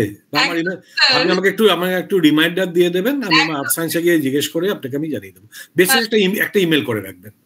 হ্যাঁ স্যার, আর আমি আপনাকে বারবার রিমাইন্ডার দেবো স্যার। হ্যাঁ, কোনো ব্যাপার না, দরকার। কারণ আমাদের ওই আন্ডার গ্রাজুয়েট স্টুডেন্টসদের আমরা একটুখানি অন্য ফ্লেভার অ্যাকচুয়ালি দিতে চাই, মানে ওই সময়টাই তো দরকার ফ্লেভার পাওয়া। হ্যাঁ, মানে শুধু কারিকুলার অ্যাসপেক্টসই পড়ে যাচ্ছে, মানে দ্যাট উইল নট সাফাইস এনিথিং। ফলে আমরা ছোট ছোট স্টুডেন্ট প্রজেক্টস করাচ্ছি, যেমন আমাদের বটানি থেকে ডক্টর অশোক ভট্টাচার্য স্যার আছেন, ওনারা ভেজিটেশন ম্যাপিং করেছেন। আমি কেমিস্ট্রিতে, যেহেতু আমি নিজে সফটওয়্যারে কাজ করি, ফলে কম্পিউটেশনাল এর প্রজেক্ট ওদেরকে করাচ্ছি। কিন্তু ওই আমাদের ওই জায়গাটাতে একটু অসুবিধা হয়েছে, এনআইটি দুর্গাপুর অ্যাকচুয়ালি এএসটা ওদের কাজ করছে না বলে, সেই জন্য আমাদের ওইটা যদি একটু হেল্প পেয়ে যাই মেজারমেন্টে, তাহলে আর কি একটা ছোট প্রজেক্ট স্টুডেন্টদের হয়ে যাবে। ঠিক আছে, একদম sir. Thank you sir for your help sir. আর হ্যাঁ, অশোক স্যার কিছু বলবেন স্যার? না, ঠিক আছে ম্যাডাম, স্যার খুব ভালো বললেন লুসিড ওয়েতে, এবং স্টুডেন্টরা খুবই, মানে আমি একদম শিওর যে স্টুডেন্টরা খুব বেনিফিটেড হলো, এটাই আমি জাস্ট বলতে চাইছি। পারলাম কি বোঝাতে, কিছু পারলাম আমি জানি না, দেখা যাক। খুব সুন্দর, আপনি স্যার এত সুন্দর বুঝিয়েছেন, মানে আমি ওই জন্যই জাস্ট আপনাকে একটা স্পেশাল একটা থ্যাঙ্কস জানানোর জন্য। আর ম্যাডাম তো খুব সুন্দরভাবে ব্যাপারটা পরিচালনা করলেন, স্টুডেন্টরা খুব ইন্টারঅ্যাক্ট করেছে মাঝখানে এখানে, বিশেষ করে স্নেহা তো অনেক কোশ্চেন করেছে, খুব ভালো লেগেছে আমার। এবং এইগুলো মানে স্নেহাকে একটু দেখি, স্নেহা এটা অন কর, দেখি কে স্নেহা। স্নেহাকে একটু দেখা যাক। আমি খুব ইয়ার্কি করি ছাত্রছাত্রীদের সাথে, আসলে I am the only person যে ম্যাক্সিমাম টাইম আমি ফার্স্ট ইয়ার ফার্স্ট সেমিস্টার করি। আপনি আসলে স্যার খুব ভালো টিচার, এটাই বোঝা যাচ্ছে। না, চেষ্টা করি। আপনি রিয়েলি আপনি একজন খুব ভালো টিচার, মানে আপনি যে খুবই ভালো টিচার। আপনার এইটা আমাদের ছাত্রদের জন্য আপনি যেভাবে বললেন, এটার জন্যই স্যার খুব ভালো লাগছে, খুব ভালো বলেছেন স্যার, ছাত্ররা খুব বেনিফিটেড হয়েছে। Thank you sir Ashok. Sneha ভালো, সবার জন্যই বেস্ট উইশেস, সবাই ভালো করো। স্নেহাকে দেখলাম বলে তোমাদেরকে আমি বেস্ট উইশ জানাবো তা তো নয়, তোমরা সবাই ভালো। অনেকে আছে প্রশ্ন করে না, কিন্তু আর মনের মধ্যে প্রশ্ন সে রেখে দেয়। হ্যাঁ, একটু সবাই যারা আছো, যদি ভিডিও অন করতে চাও তাহলে স্যারের সাথে একটু ইন্টারাকশন হয়ে যাবে। আর আমরা একটুখানি রিকোয়েস্ট করবো স্যারের ল্যাবটাও আমরা একটু ঘুরে আসবো। আসুন, এক লাইন লিখে দিন, আমাদের আউটরিচ প্রোগ্রাম আছে, আমরা অ্যারেঞ্জ করে দেবো। Thank you sir. আমরা এনআইবিএমজি গিয়েছিলাম, তাই আমরা একদম খুব একটা দূরে নয়, 7 kilometre away from each other. একদম স্যার, আমরা এনআইবিএমজি তে ওদের সাথে সায়েন্স সেতু লেকচারসও করলাম। 7 জন আমাদের লেকচার ছিলেন, আর ওদের ল্যাবস গুলো, ওয়ার্ক স্টেশনস গুলো আমাদের স্টুডেন্টসদেরকে ওনারা দেখালেন। খুবই ভালোভাবে আমরা বেশ এনজয়ও করেছিলাম। ওরা এটা দিয়েছে, ওখানে সাগর সেনগুপ্ত এসে এখন এগুলো করছে। এগুলো কবে এসেছিলেন? আমরা এসেছিলাম স্যার আগস্ট মাসে, 7th আগস্টে। ওই সাগর সেনগুপ্ত এগুলো করছে, ওনাদের ওই ফাউন্ডেশন ডে ছিল। আর আমাদের অরিন্দম মৈত্র স্যার, ওই ডেপুটি অরিন্দম, হ্যাঁ, স্যারের সাথে আমার ভালো জানাশোনা হয়ে গেছে। তো স্যার আমাদের লেকচারও দিলেন, আর 7টা মোটামুটি সায়েন্টিস্ট আমাদের লেকচারও দিলেন এনআইবিএমজি থেকে। মৌলিনাথ স্যার, সবার সাথে আমি সবাইকে চিনি আমি। হ্যাঁ, ইয়েস স্যার। আমরা স্টুডেন্টসদেরকে নিয়ে, আমাদের 40 জন স্টুডেন্টদেরকে নিয়ে আমরা গিয়েছিলাম। তো ওদের ওই মিউজিয়ামস প্লাস ল্যাবস আমরা দেখে এলাম। The students are very happy. So আমরা একটু আপনাদের ল্যাবেও তাহলে কমিউনিকেট করে, হ্যাঁ করুন, আমরা অ্যারেঞ্জ করব, কোনো ব্যাপার না। তাহলে খুব ভালো হবে স্যার। আর আমাদের স্টুডেন্ট প্রজেক্টসও, আর আমরা এবার ফার্স্ট ইয়ারকে আগের বার আমরা পাইনি, এবার ফার্স্ট ইয়ারকে আমরা নিয়ে যাব। আমরা সেম 3 কে নিয়ে গিয়েছিলাম। আমাদের স্নেহা খুব ভালো student, she is from my department as well. So chemistry, sir. আমিও কেমিস্ট্রি। হ্যাঁ, yes sir, thank you sir. আমার কথা কি শোনা যাচ্ছে? হ্যাঁ, শুনতে পাচ্ছি, বলো। পাচ্ছি বাবা। হ্যাঁ, বলছি আমি অ্যাকচুয়ালি আইজার কলকাতার ওই স্বাধীন বলে কেউ একজন, স্বাধীন, হ্যাঁ চিনি। হ্যাঁ, আমি ওনার রিসার্চ পেপার অ্যাকচুয়ালি পড়েছি, তো অর্গানোমেটালিকের উপরে। তো মানে তারপর যখন শুনলাম যে আইজার কলকাতা থেকে আর কি কোনো রিসার্চ পার্সন আসছে, তো সেই কারণে ইন্টারাকশন করার জন্য একটু বেশি আর কি এক্সাইটেড ছিলাম। আপনার স্বাধীনকে একদিন ইনভাইট করুন। স্বাধীনের ভাটনাগর অ্যাওয়ার্ডি, স্বাধীন অনেক উঁচু লেভেলের সায়েন্টিস্ট, মানে বেশ ভেরি গুড, ও ভালো বলে। sir. Yes, sir. Yes, sir. That will be very nice, sir. Yes, sir. Thank you, sir. We were hooked up for 1.5 hours. মানে আমাদের সবসময়তেই মনে হচ্ছিল লেকচারটা আর একটু চলুক, মানে it had the flavour of physics, chemistry as well as biology, true interdisciplinary dimension বলা যেতে পারে স্যার আপনার কাছে। আর আমরা একটুখানি আপনার সাথে হেল্পও চাইবো, যেটা বললাম স্টুডেন্ট প্রজেক্ট করে দিয়ে আমাদের কিছু স্টুডেন্টস যারা ইন্টারেস্টেড আছে তাদেরকে নিয়ে আমরা প্রজেক্টস করিয়ে we can go to IISER Kolkata and they can also work there. So it was really nice, sir. So if any student doesn't have any question, then I think we can just wind up the session. আর আমরা একটা feedback সেকশনও রাখছি, আমি এটা শেষ হলে স্টুডেন্টদেরকে আজকে পাঠিয়ে দেবো, so they can also write the questions and I will আমি সব উত্তর দিয়ে দেবো। Thank you, sir. You are such a warm and nice person, sir. Thank you. You are most welcome. It was really nice to have you, sir. চেষ্টা করলাম, দেখা যাক আরো ভালো বলতে পারা উচিত। দাদা যথেষ্ট, খুবই ভালো লেগেছে আমাদের স্টুডেন্ট ফ্রেন্ডলি ওয়েতে। So thank you all, we can just wind up the session and we are not actually ending, we are actually connecting to each other. Sure. Absolutely. Yes. Thank you all. So the session is officially ended. Okay. Thank you. Okay. Thank you.